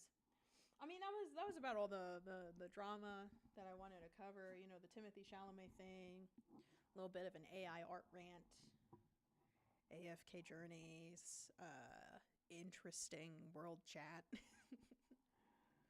Resident Evil, and One Piece. That was really the only things I wanted to talk about. Oh, excuse me. I've been dealing with like art block because I've been trying to what's it? I've been doing a lot of prep work because again I'm going to be graduating with my master's degree in June, so um, so that means that, you know, there's a lot of work I have to do in order to make sure that I can graduate on time, right? You know, which is so great. I love it. I love it. I love it. I love it. I love everything about it. And what? Okay, sorry. I thought something just like glitched for a second on screen, and I was so confused. But yeah.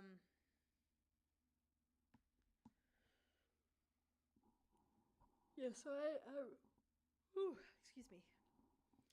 Yeah, I don't know, man. There's been so much stuff, and everything's almost done. Like, I finished all my classes and stuff like that. I'm just tidying up some loose ends for this quarter, and then I'm gonna be. And I have to learn like 5 more pieces of music. So 6 actually. I have to learn 6 more pieces of music because I have to do a recital in order to graduate. So that's gonna be really awesome. I'm so excited about it.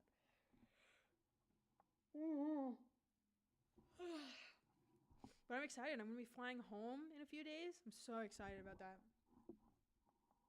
So excited. So excited about that. Be flying home in a few days. I'm going to get to see my baby girl, my little Pookie, my little June bug. Juna Junebug. Love her. At the start of the stream, I was working on a potential tattoo design of her because I love her so much, and I think it'd be really cute to have like a little tattoo of her. And something that she's always done since she was a puppy is that, like, for some, she's so smart. She's so smart. And what she's done is, like, if you, like, when she was little, like, if you pushed on the toy, the squeaky toy to make it squeak, she eventually started pushing it with her nose so that she could get it to squeak. She figured out how to squeak it on her own. Like, she knows how to open doors, and she understands, like, the concept of, like, a walk and what needs to be gathered in order for her to be ready for a walk. She'll, like, step forward into, like, her harness and stuff like that. Like, she's so smart. She's so smart. And so I thought it'd be really cute to have, like, a little tattoo of her, like, on my arm, pushing her squeaky toy with her nose.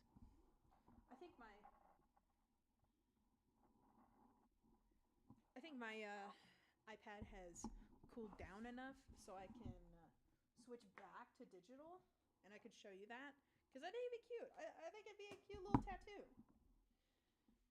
But I am marinating in it. I've been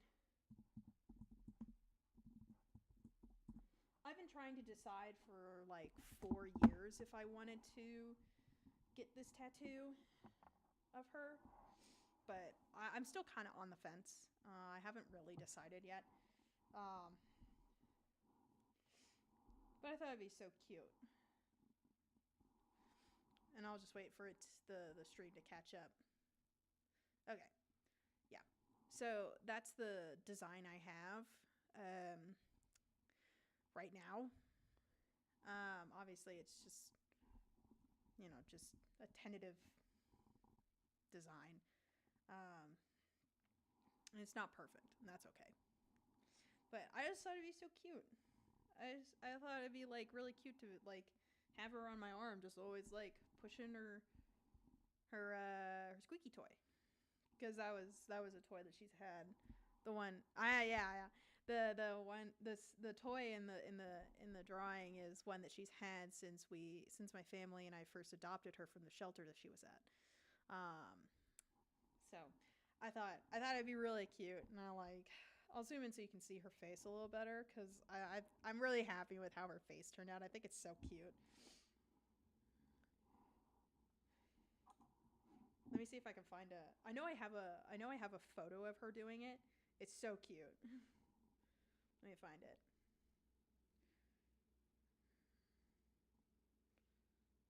Let's see. It was around this time.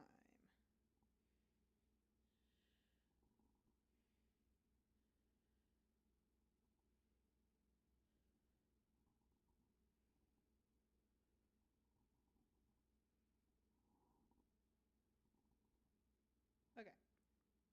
So it's not a great photo, but this is her pushing it with her nose.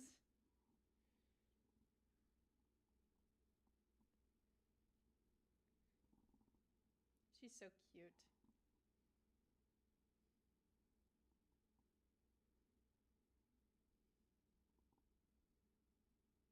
But yeah, so she's pushing it with her nose, and it's making it squeak. So I thought that'd be a cute little tattoo. And I have other ideas for a tattoo. Yeah, she's so precious. She's so cute. She's gonna be 5 this year. She's gonna be 5. I don't know how I feel about that, man. But yeah, there's so many more tattoos I want to get. I only have 4, and there's so many I want to get. Let me see. Well, I guess I could. I do need to finish that one. I don't know. I guess I could finish that one, or I could do the Zorro Pimp Daddy outfit, because I think that one's really awesome. Is this the sketch, or is this the line art? Oh no, that's like sketchy line art. I know, she's still little, but she's like, she's still a little girl, she's still little. I feel like I should probably do some line art. Actually, no, I don't think I need to do line art over this. I think I just need to do some painting. I think that'll be fine. I have an entire palette for Zorro colors, because we draw tans here. I thought his little pirate pimp daddy outfit was really funny. I was like, wow. I mean, I don't know how else to describe the outfit. I don't know how else to describe it. Like, it's all feathery and like I don't know how else would you describe it.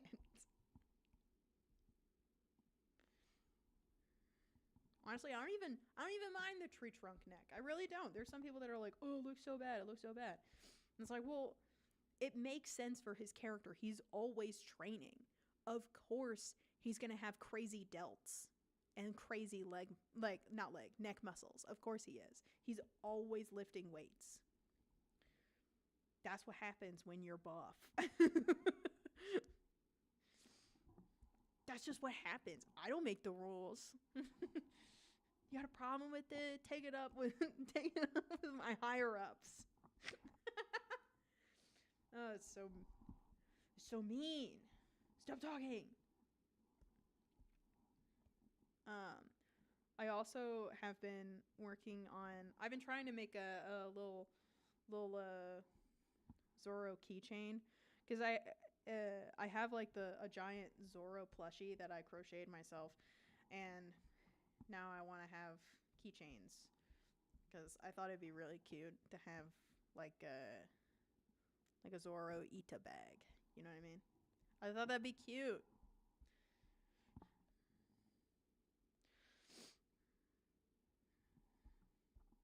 And also because seeing his grumpy little face just brings so much joy. I don't know.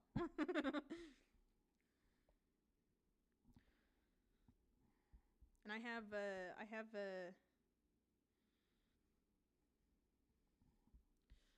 one that's like this the size of like an average plushie, and I'm working on one that's like smaller. But I feel like I kind of lost the plot a little bit, and it makes me really upset. So I'm probably gonna make another one.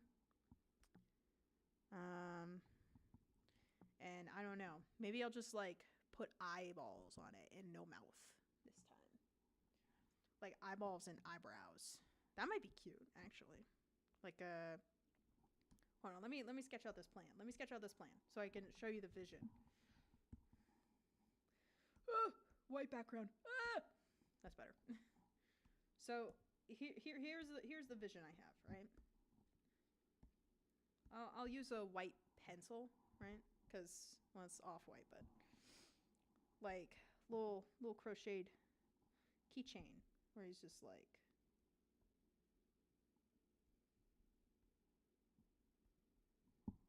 and like it's like forehead. He's got little wispies here.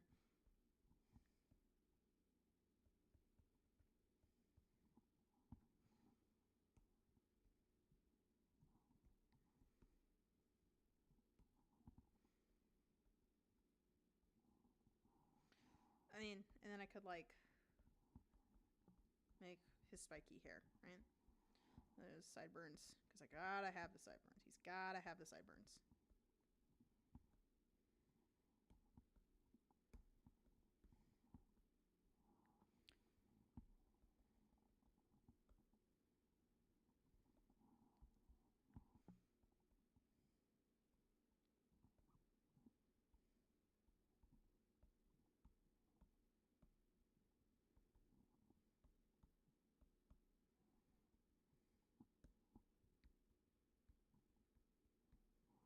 Just like a little something like this.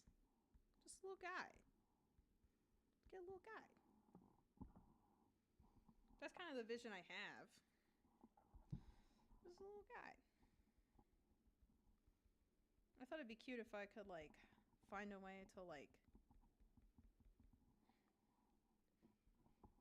get a I don't know. I'm probably gonna have to get a little something right there.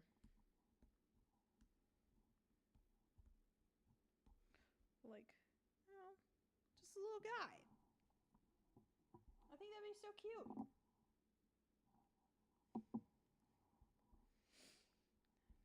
Because it's such little. There's such a little space. Oh wait, shoot. No wait, no. I'm so stupid. I gotta do that. Cause it's post time skip. So I gotta do that. I think that'd be cute. I think that'd be really cute. All right, back to the other Zora drawing, I guess. Ah, it was sideways. I didn't see it. Paints, yes. But yeah, so I'm kind of getting into that again. Should I be practicing for my recital? Yes. But I don't want to right now. I have a schedule all planned out for, and I'm so that I can keep things on time and I'm not off schedule.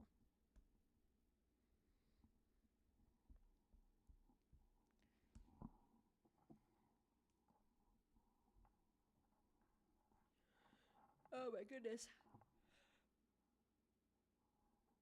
Oh, excuse me.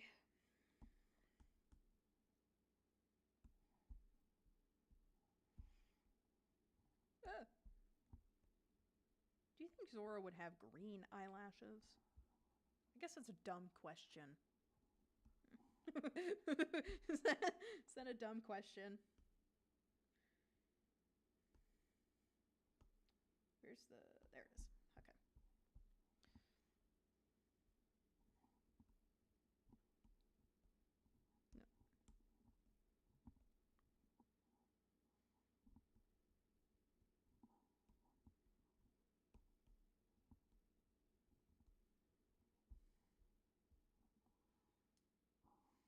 There we go.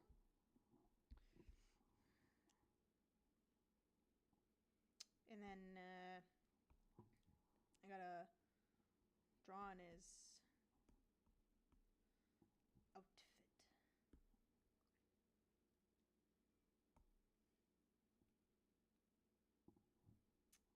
Mm. Yeah, it's like this color, but not quite. I need it's like a little bit more blue and a little bit, no, not that. I need a little bit lighter, a little bit more blue. There. That's the color. Wait, I'm not drawing him in his regular outfit. I'm drawing him in the Pimp Daddy Pirate outfit. God. I gotta use my brain. For reference, this is the outfit. I snagged a photo of it during one of the intros. I just realized I also drew it wrong. That's really cool. I wish he kept his tan.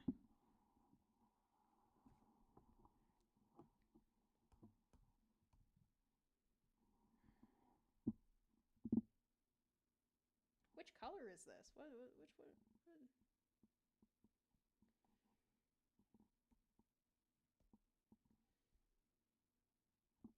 Okay. It's this color. Got it. Let's do pencils. Okay. I'll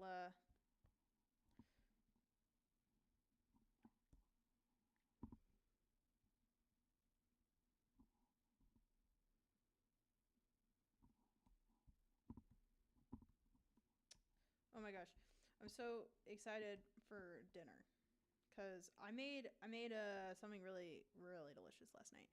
I made this like bacon, like this BLT with chicken. Oh my god, it's so good. And I cooked the chicken in the bacon grease that I had. I cooked the chicken in the bacon grease. It's so good. I'm so excited about it. I think I'm just hungry. I'm not supposed to eat for another 3 hours. Oh, hold on. I gotta I gotta pause for a second. My sourdough starter is like about to explode again. Not again.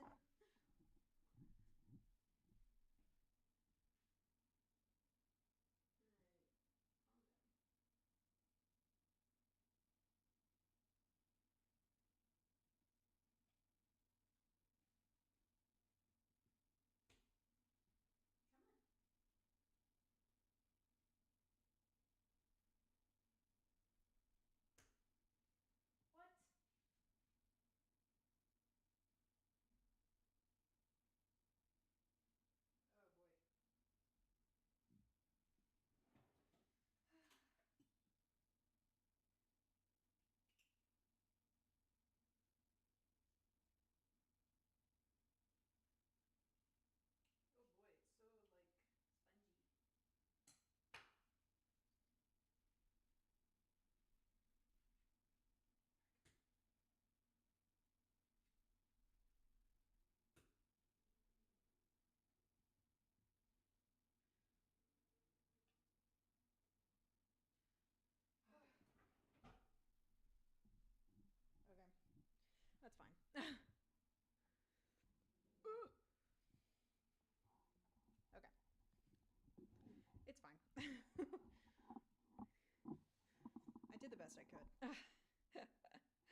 I've had a sourdough starter going for about a month now. Um, and I love her. I love her so much. But oh my god, she has me making sourdough every day. I can only make so much bread, please. I only have so much flour. I can't do this every day.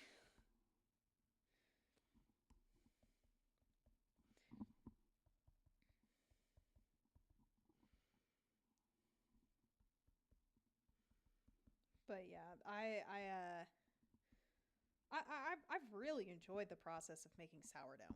There are some people online that are like, "Oh, it's so tedious. It's so hard to do because like you have to have a schedule for it. You have to do it every day."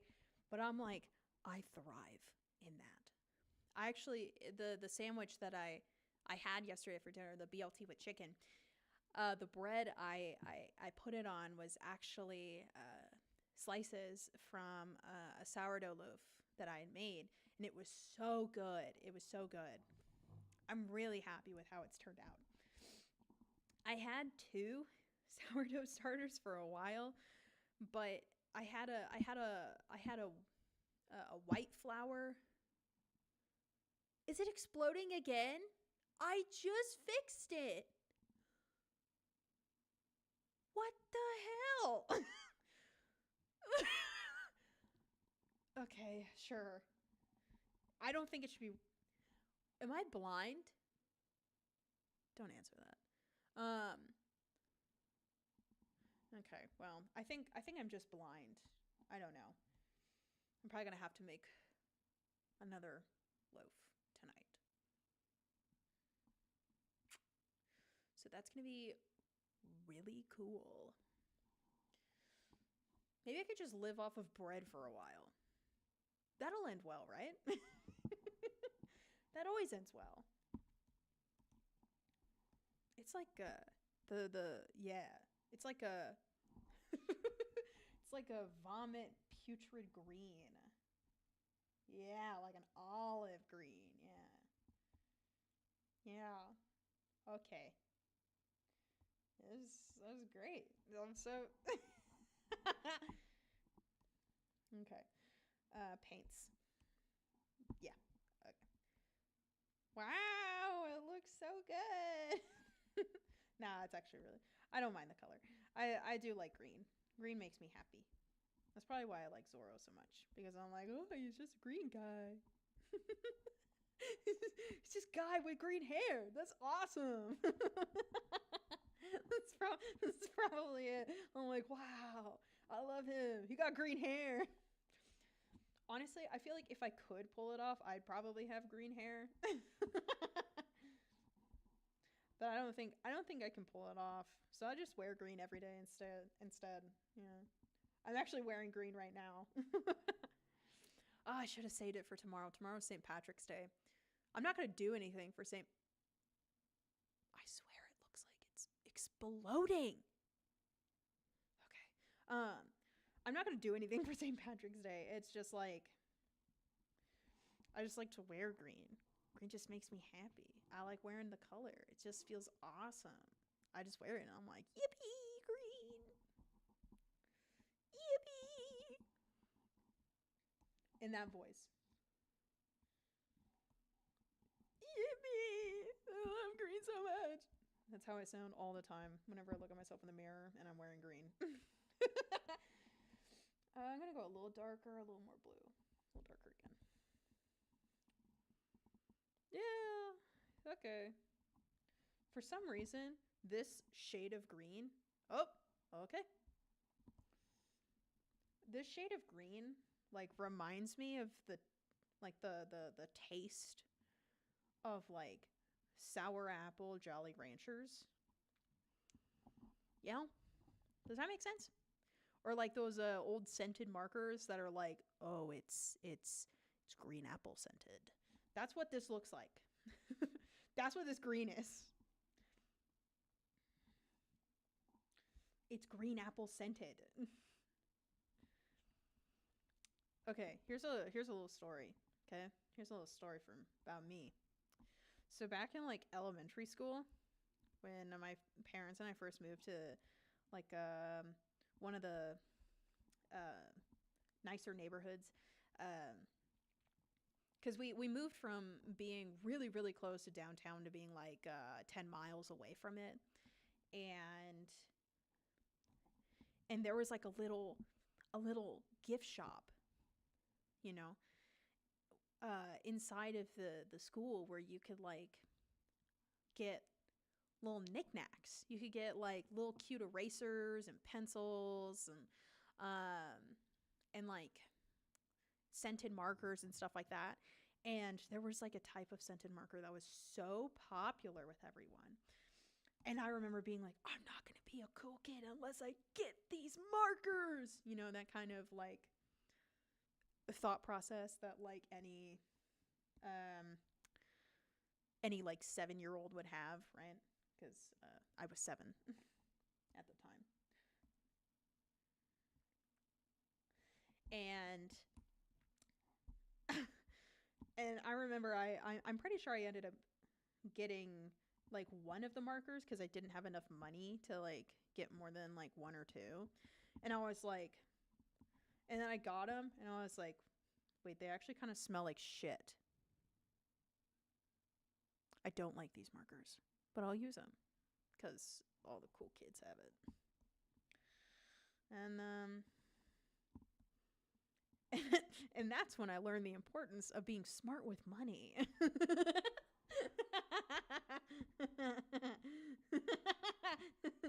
No. No.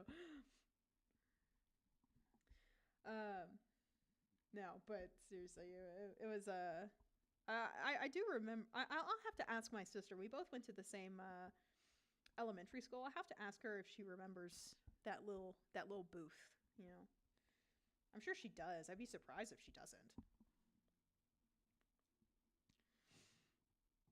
Because I feel like if anything, she was probably there more often than I was.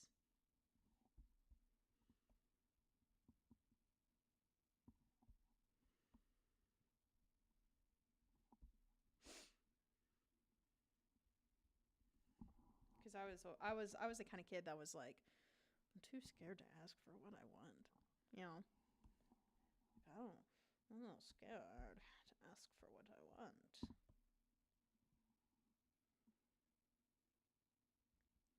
It's all very much this whole outfit, this whole pimp daddy outfit is very much all in the same like color palette. Oh, that hurts. Oh, that hurts to look at.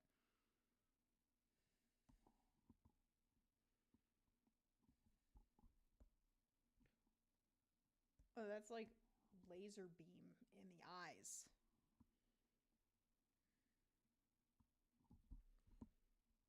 Okay, sure. That's fine.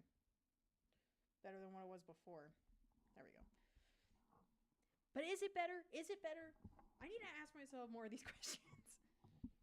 Is it better? Probably not. Okay. Let's actually hold on a second. My question is, do you think yeah, I think the green eyes are more canonical.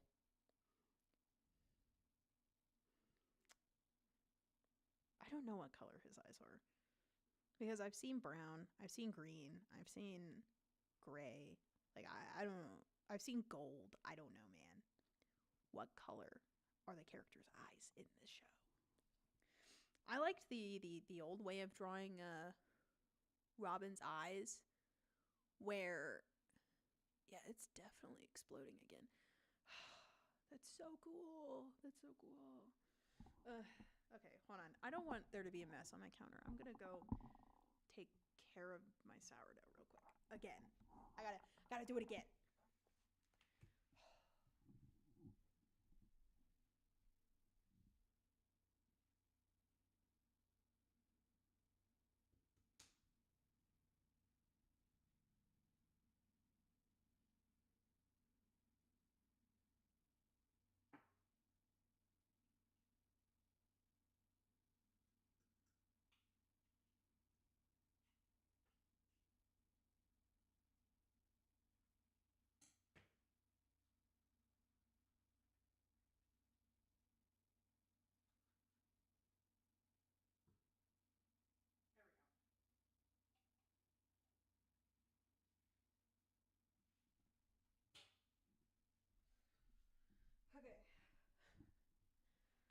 now the crisis is 100% averted, thank God.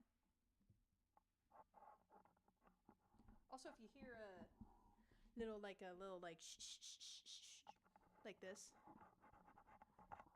it's because it's the wire for my headphones rubbing against the table and the microphone's picking up on that.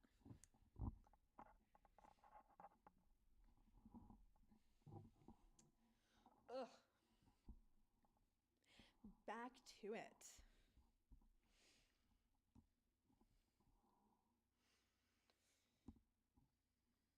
And then I like to put his jewelry on a separate layer because I think that'd be really good. Because then it'll like really stand out. And by really stand out, I mean like almost entirely blend into his skin. And then what's the pattern? Yeah. Okay. So it's like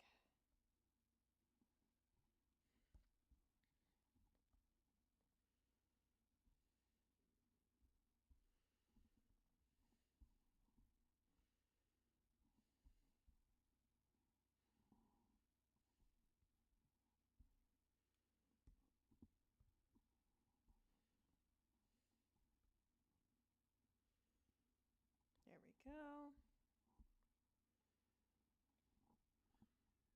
Wait, why are his sleeves so dark? That doesn't make any sense.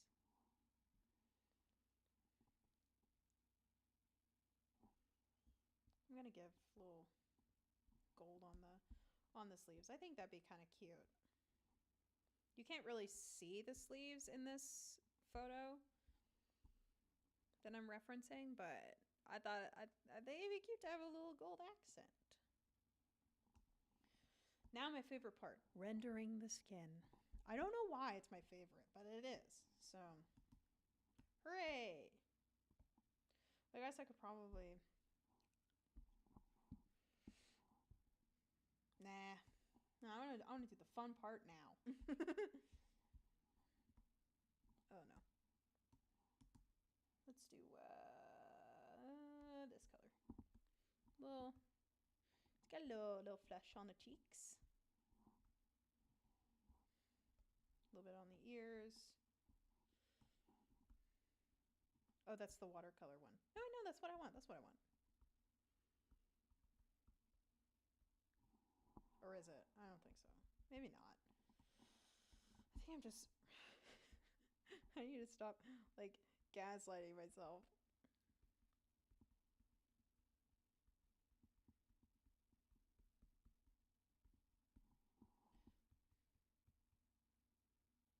Can you tell he even, like, has a little bit of color in his cheeks?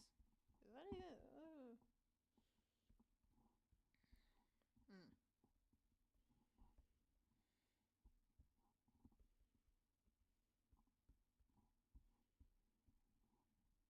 He's so cool. He's so cool.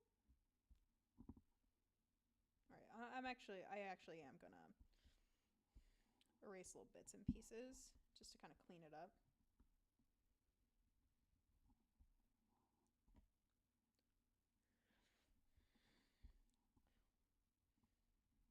Well, yes, I know the lecture is happening right now, but that is for string players. That's not for me. I'm not a string player. Like there's a class going on in orchestra, and it's like it was like advertised for string players. It was like, all right, it's happening now. It's like, well, I'm not a string player. I never have been, and I never will be. So what am I going to learn by going to this lecture that's going to be like, okay, so this finger positioning would be excellent for Shostakovich, like Symphony Number 10. It's like, well, in Shostakovich 10, I just have to worry about like timpani and snare drum, make sure it's big enough, aggressive enough, and like,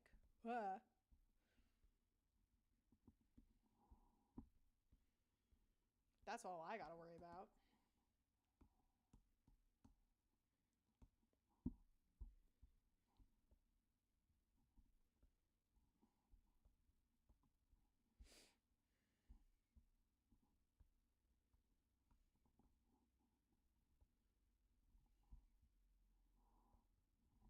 Okay. And then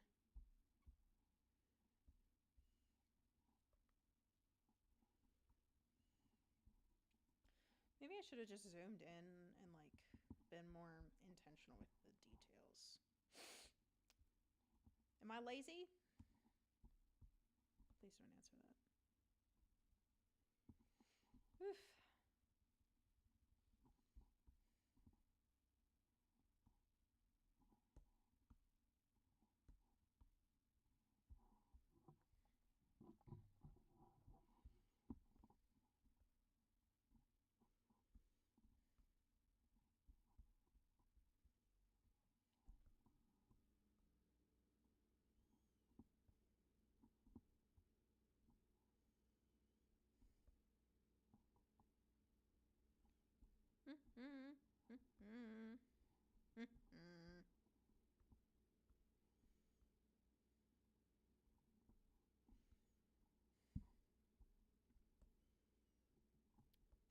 I'm so excited. When I fly back home for spring break, I'm gonna be hanging out with a bunch of my friends, and I'm really excited about that.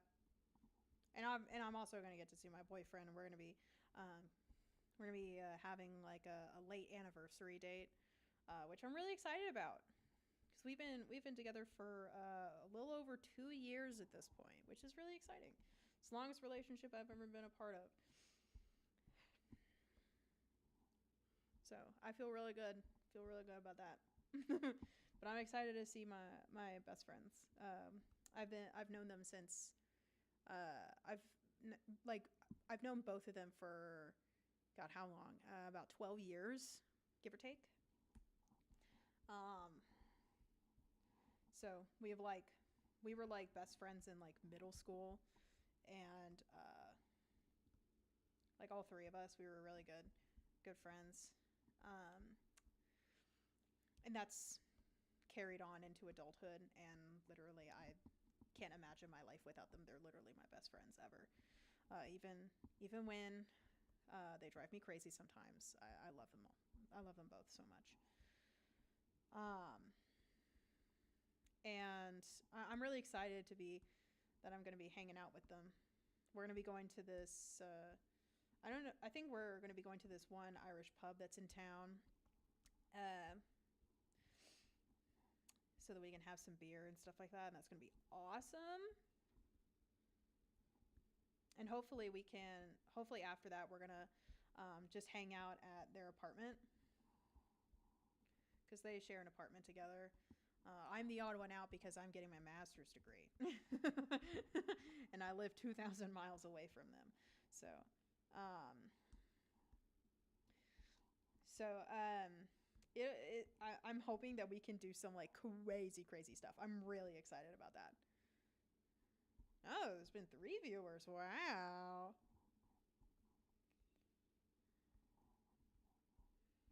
Wow, moving on up. Hey.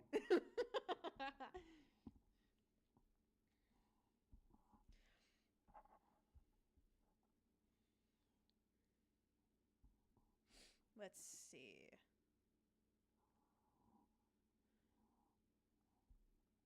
And then now let's clean up. Wait, no. There's still more I'm gonna clean up here.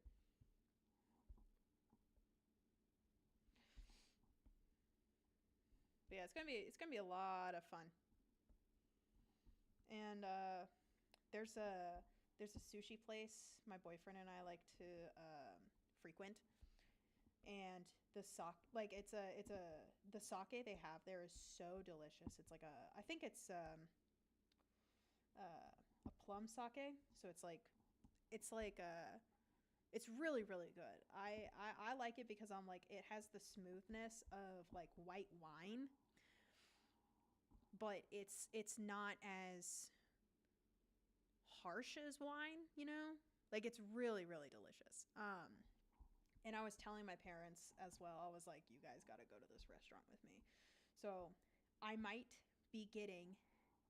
I might be able to get sushi twice. Let's go. Let's go. Let's go. And I don't know. I told my mom does not like sushi. Like, she likes sushi, but she likes a California roll, and she doesn't like eating like nigiri or anything like that. She likes eating cooked fish. Uh, but if you don't know, it should be safe to consume uh, raw sushi.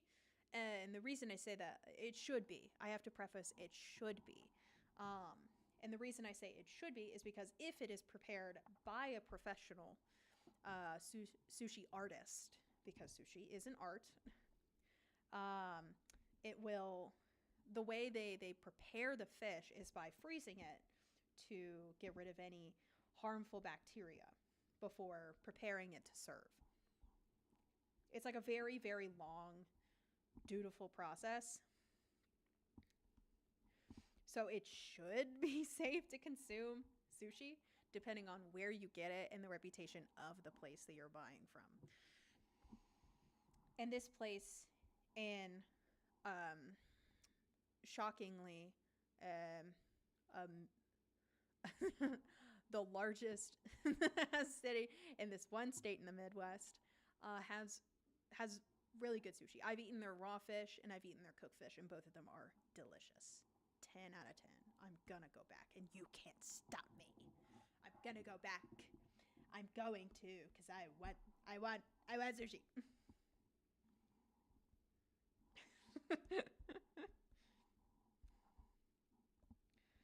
I haven't decided if I'm gonna. Well, I probably won't. I was like, I was thinking about if I was gonna be bringing back my stream stuff, and this summer I'm probably gonna go back and forth between streaming on YouTube and streaming on TikTok. The only reason I consider going back to TikTok is because not because there were so many more people. The biggest reason I didn't want to be on TikTok was just because the sorry, it hit the camera, was because it felt like there were more censors. And there's just like a lot of crazy people, you know. Okay, now I can go back to rendering the skin. Yippee! Turn off alpha lock. Excellent. Okay. Turn on alpha lock. I'm gonna do a little bit here. Just a little blush. A little blush on his clavicle.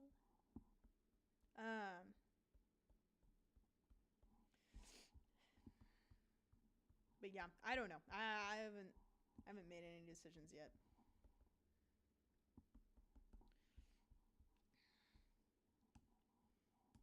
And this next. That's like basically the same color. Okay.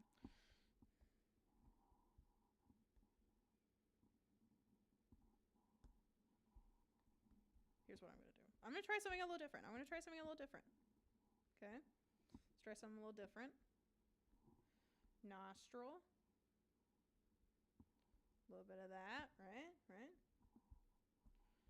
We'll stop there. So if it's this side, there we go. I don't typically draw shading that way. I typically go for the same like 6 o'clock shadow, as you can see.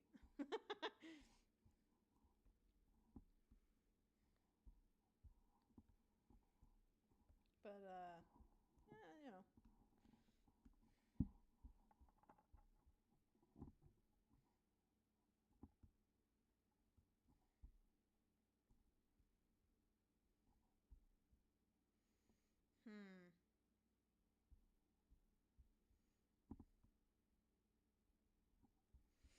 I don't know, man.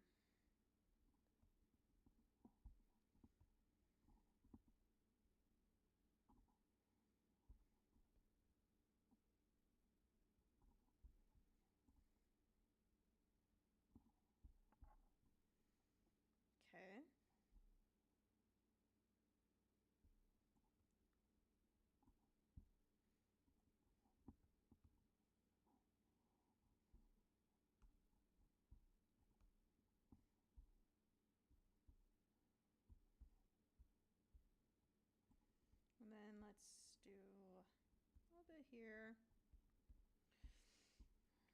I know my rendering isn't like the best or anything like that, but I feel like it's definitely gotten better.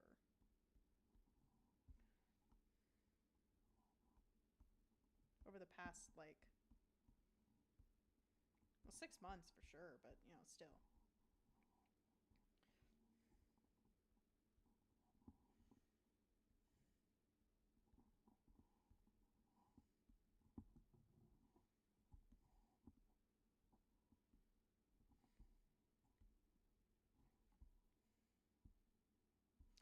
And then let's do a little bit here, a little there.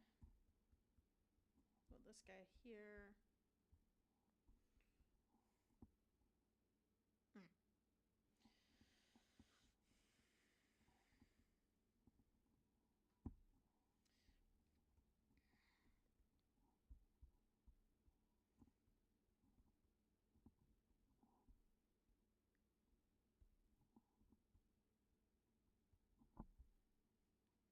Okay. Okay, let's see.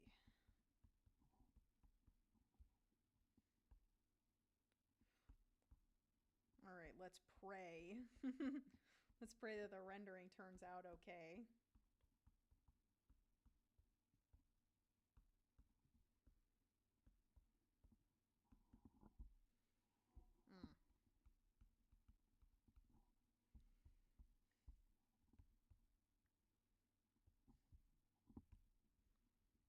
Mm. I really need to figure out how to get some music going. I need to figure it out. It's doer. Like, it's so important. It's so crucial. It's so important. What am I talking about? Can I be normal for 1 minute? No! Sorry.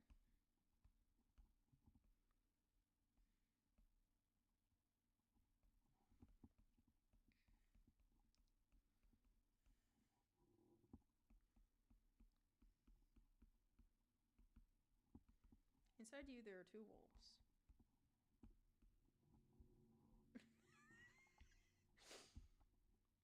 One wants to be normal. The other one doesn't.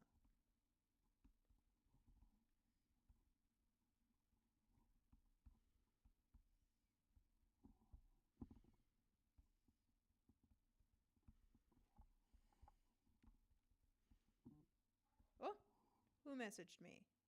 Ah, someone on Facebook. Well, thank goodness. I missed Facebook. That's my favorite website. Sarcasm.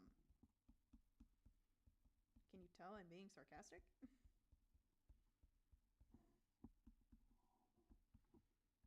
I love all the AI stuff that's on Facebook. Sarcasm.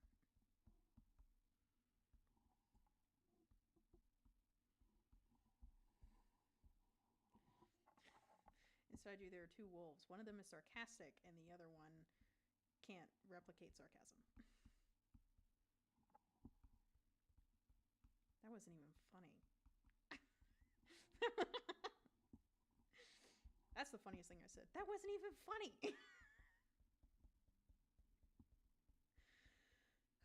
Okay.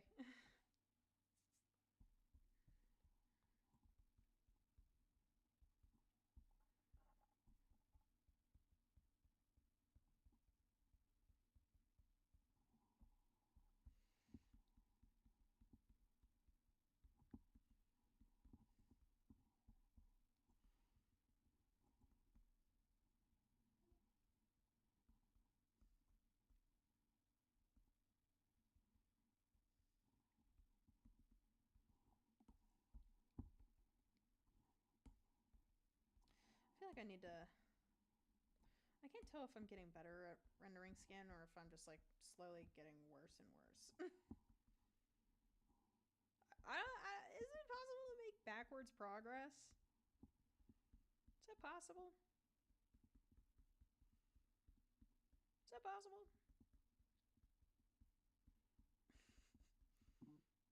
Oh my god, I know, Facebook.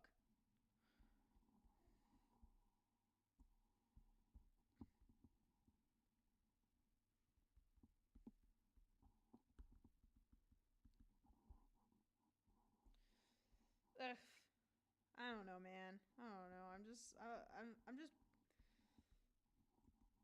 mixing colors and hoping it works. I don't understand. I wish I could render like beautifully. I really wish I could. I feel like it's so so impossible, you know? Like it feels so impossible.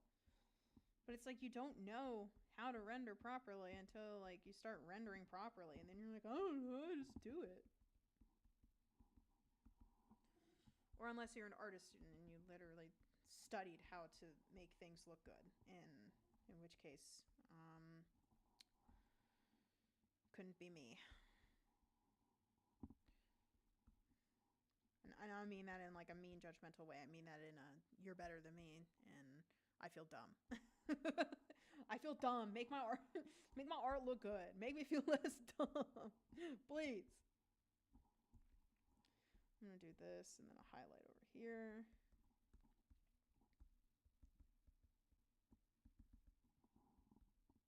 Whoa.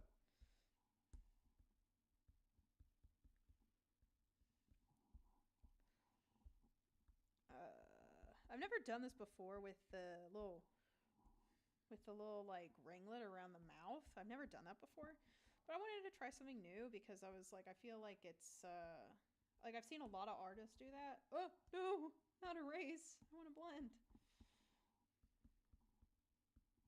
Like I wanted to try it. I wanted to give it a try. I wanted to give it a shot. Wanted to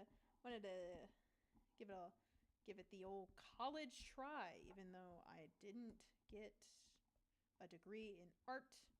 I got it in music. So, what college try? What college try? I didn't even do it. I didn't even. Oh my god.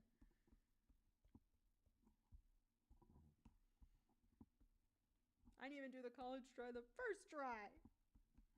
I did something else.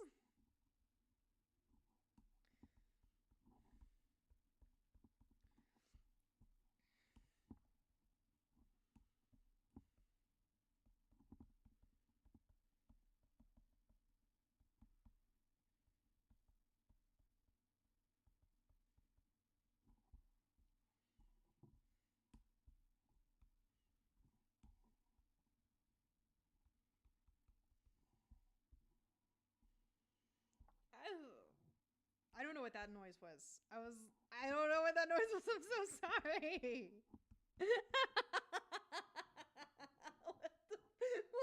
What is that? Who is she? I swear, one of my neighbors is just gonna like come pounding on my door and be like, "Hey, can you shut up for 5 minutes?" And I'm gonna say, "No."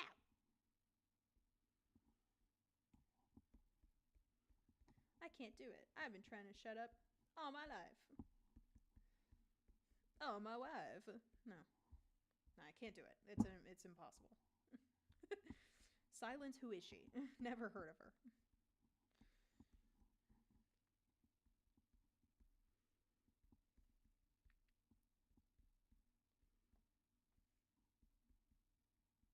Does that look okay? It looks okay. It doesn't look bad. It looks okay. I'm just gonna keep going and hoping.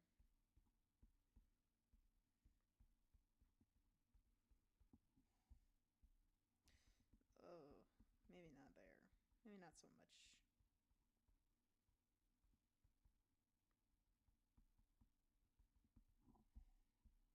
Okay, that's fine. That's fine.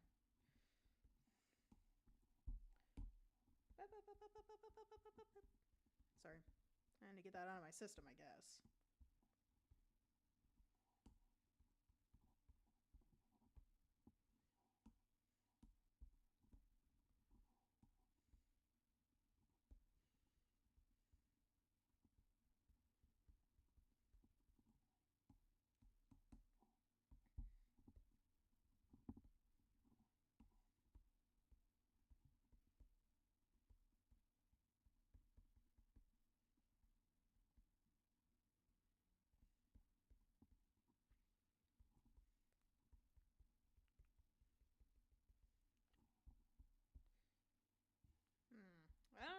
something's not right.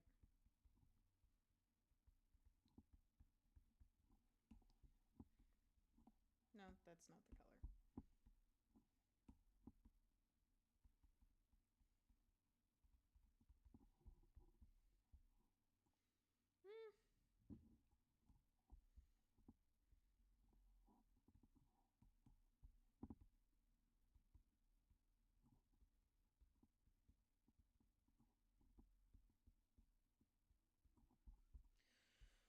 Oof. And then let's do the front of the knuckles. I think that would be a good place to get some highlight. Cause like I don't, cause if I'm thinking about like,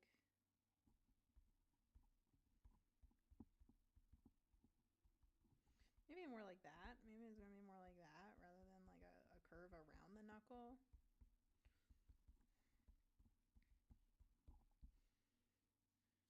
Yeah. Okay. I see it. I see the vision. Okay.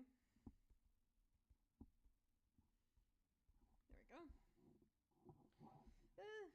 I don't know. I don't know. I don't know. I don't know. I'm probably gonna call it around 3 hours. It's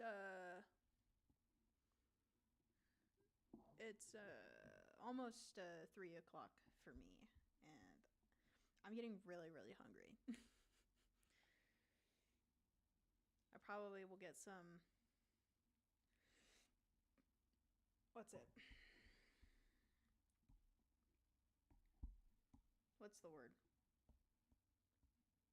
Not not food. It's not food. It's not that easy of an answer. It's a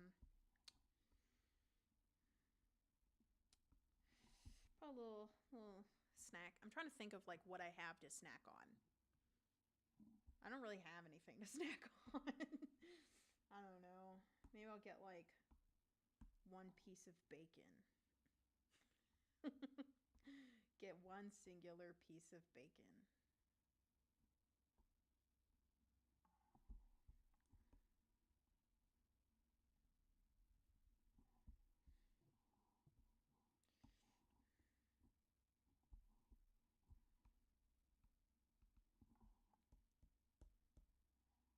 Okay, wait, hold on. I want it to be a little lighter. There we go. And then,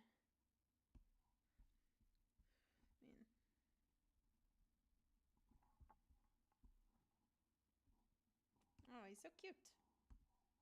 Such a little cutie patootie. Look at him.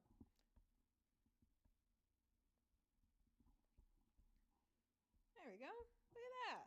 It looks alright. It doesn't look too bad. It doesn't look too bad. Okay. Cool. That's awesome. Oh, I just saw something. That I could fix. I think like a little bit of something like right here. I think that might be good.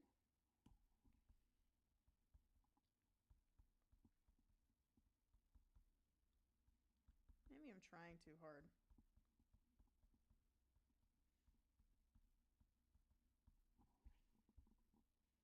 No, I like it. I like it. I like it. I like it. I like it.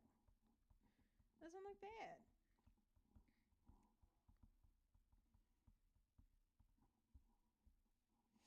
Okay. And then, yes. Turn that off. And then.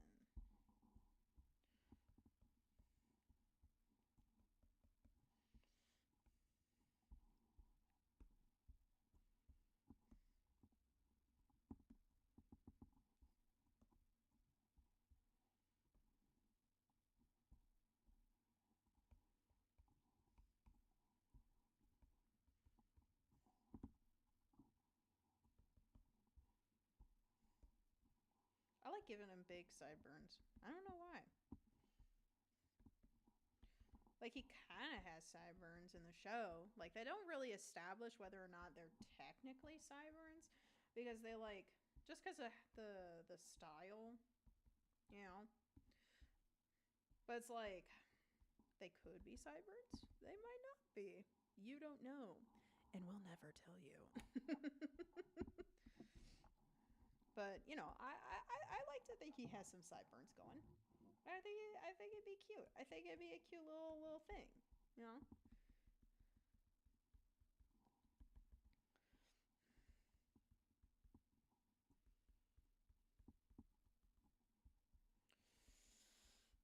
I wish I was better rendering hair. I feel like I really struggle with.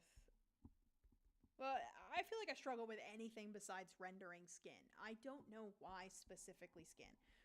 It's like it's arguably one of the hardest things to render. But in my brain, I'm like, I don't know, I just do colors. It works. It kind of works. And then like for anything else, I'm like, I don't know how colors work. Like I feel like I can draw hair. I just feel like I can't render it. I do need to go along his part a little bit. He's got a little bit of a part here. Just a wee bit. A wee bit.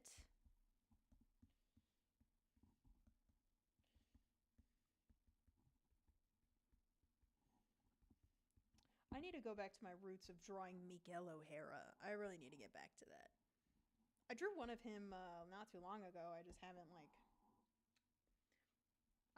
posted it. Not for any particular reason. I just haven't posted it. Actually, hold on a second. I'm not going to use this. I'm not going to use this paintbrush. I'm going to use pencils. I think that would look better. I feel like that would be more of the style I would go for.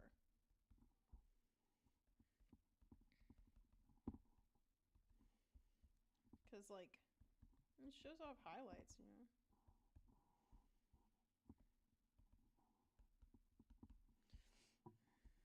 And the sun, you know.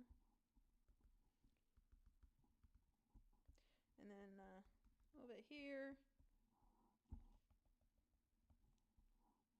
Right over his scar.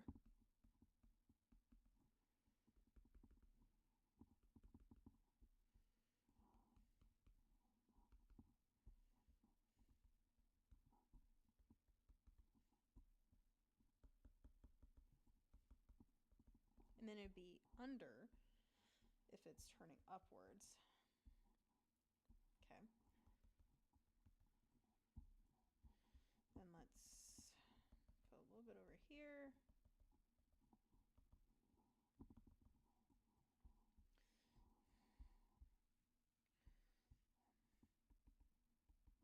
Okay. Yeah. Okay. I see. Facebook! I'm gonna lose my mind. I mean, I feel like I've already kind of lost it.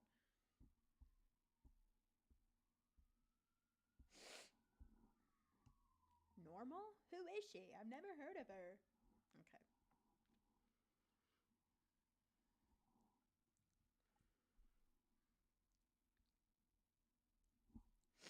And then, let's see.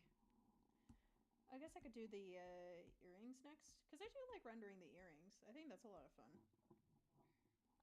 Could I do more with the hair? Yes. Do I want to do anything right now? Not really. So I won't. I have all the time in the world. But not really, because when at around 3 hours, I'm gonna call. I'm gonna call it. I'm gonna end it. Just so I can have little fake bacon and one sliver, because I don't want to spoil my dinner. I had leftovers for lunch. I'm gonna have leftovers for dinner. I love it. I love it.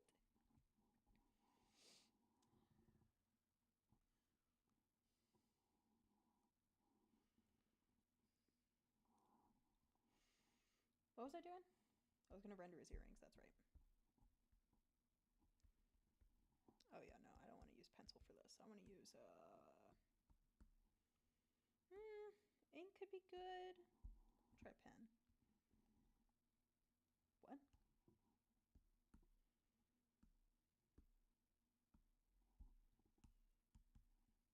What? Is it not like?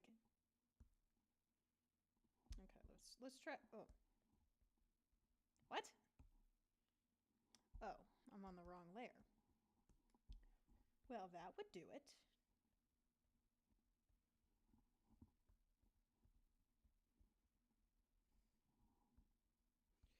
That might have an effect. I don't know. I'm not an expert. Actually, hold on a second. I want to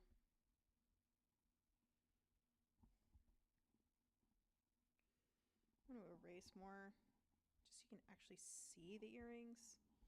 There we go.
Mm.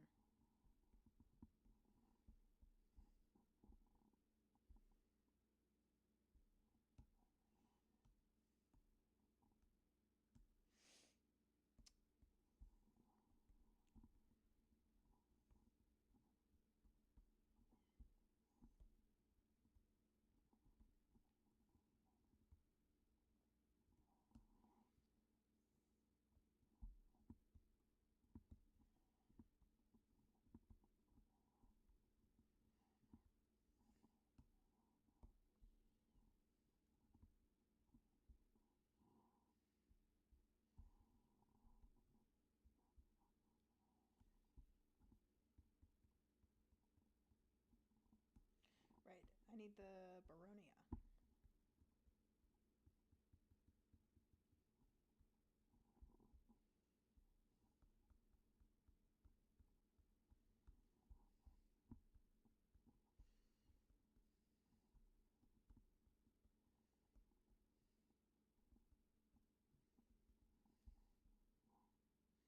Okay. And then I want to add little like glimmers to it.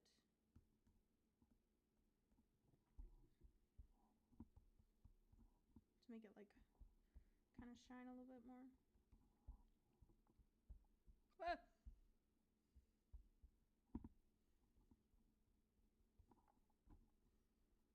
Make it seem like it's got like a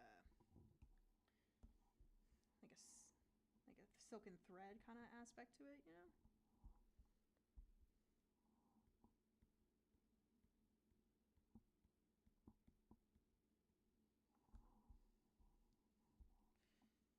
Mm.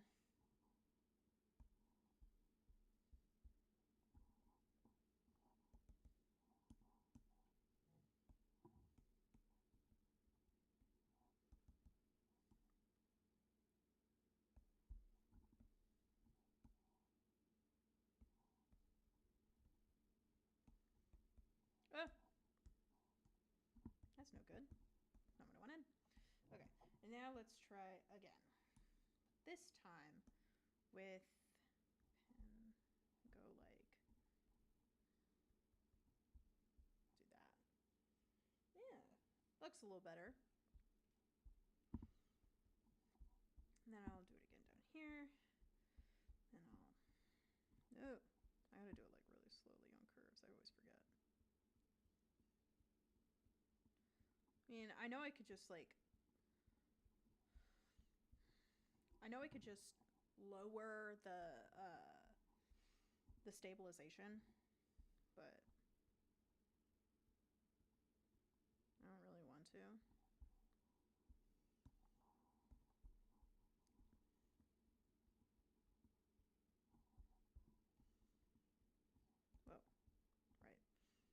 curve.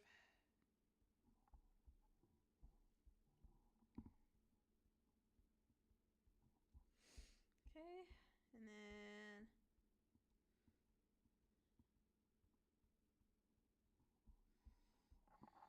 I think it looks okay. I don't think it looks bad. It's all right.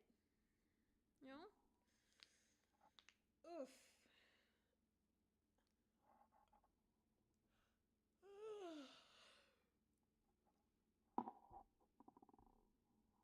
Not too bad.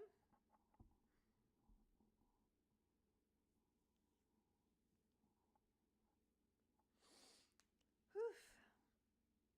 Yeah. I had to stretch. Yeah, I think I know it's not quite at 3 hours, technically via on the stream, but yeah, um,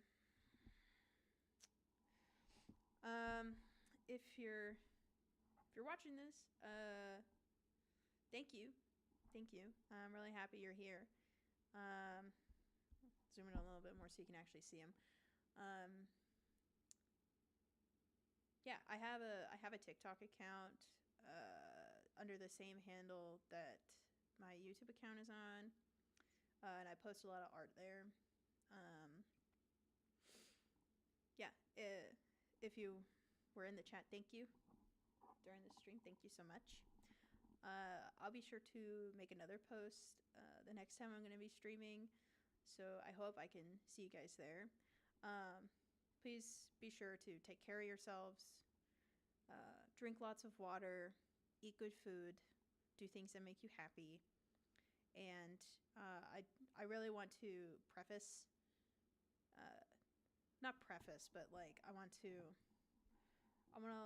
let you know that even if, you know, as meaningless as it might sound or as corny as it might sound, even if you feel like you're not wanted in some places, I want you here. I'm happy you're here. I'd like to keep talking to you. Whatever art you have made, I want to see it. Please send it to me on TikTok. I'd love to see it, and I'd love to give it some attention and some love. I think everyone deserves a little bit more love these days, and I always want my whatever account I have, I want it to be a safe space for people to create and engage, talk, share their thoughts and opinions. So long as it doesn't hurt anybody, of course. But please take care of yourself. Please enjoy your week. Stay safe. Weather's been kind of crazy. I know that there was a tornado warning last night somewhere. I didn't see where, but there was a tornado warning. So please be safe. Take care of yourself. Do what you love, and I'll be here. Have a great week, guys. Love you.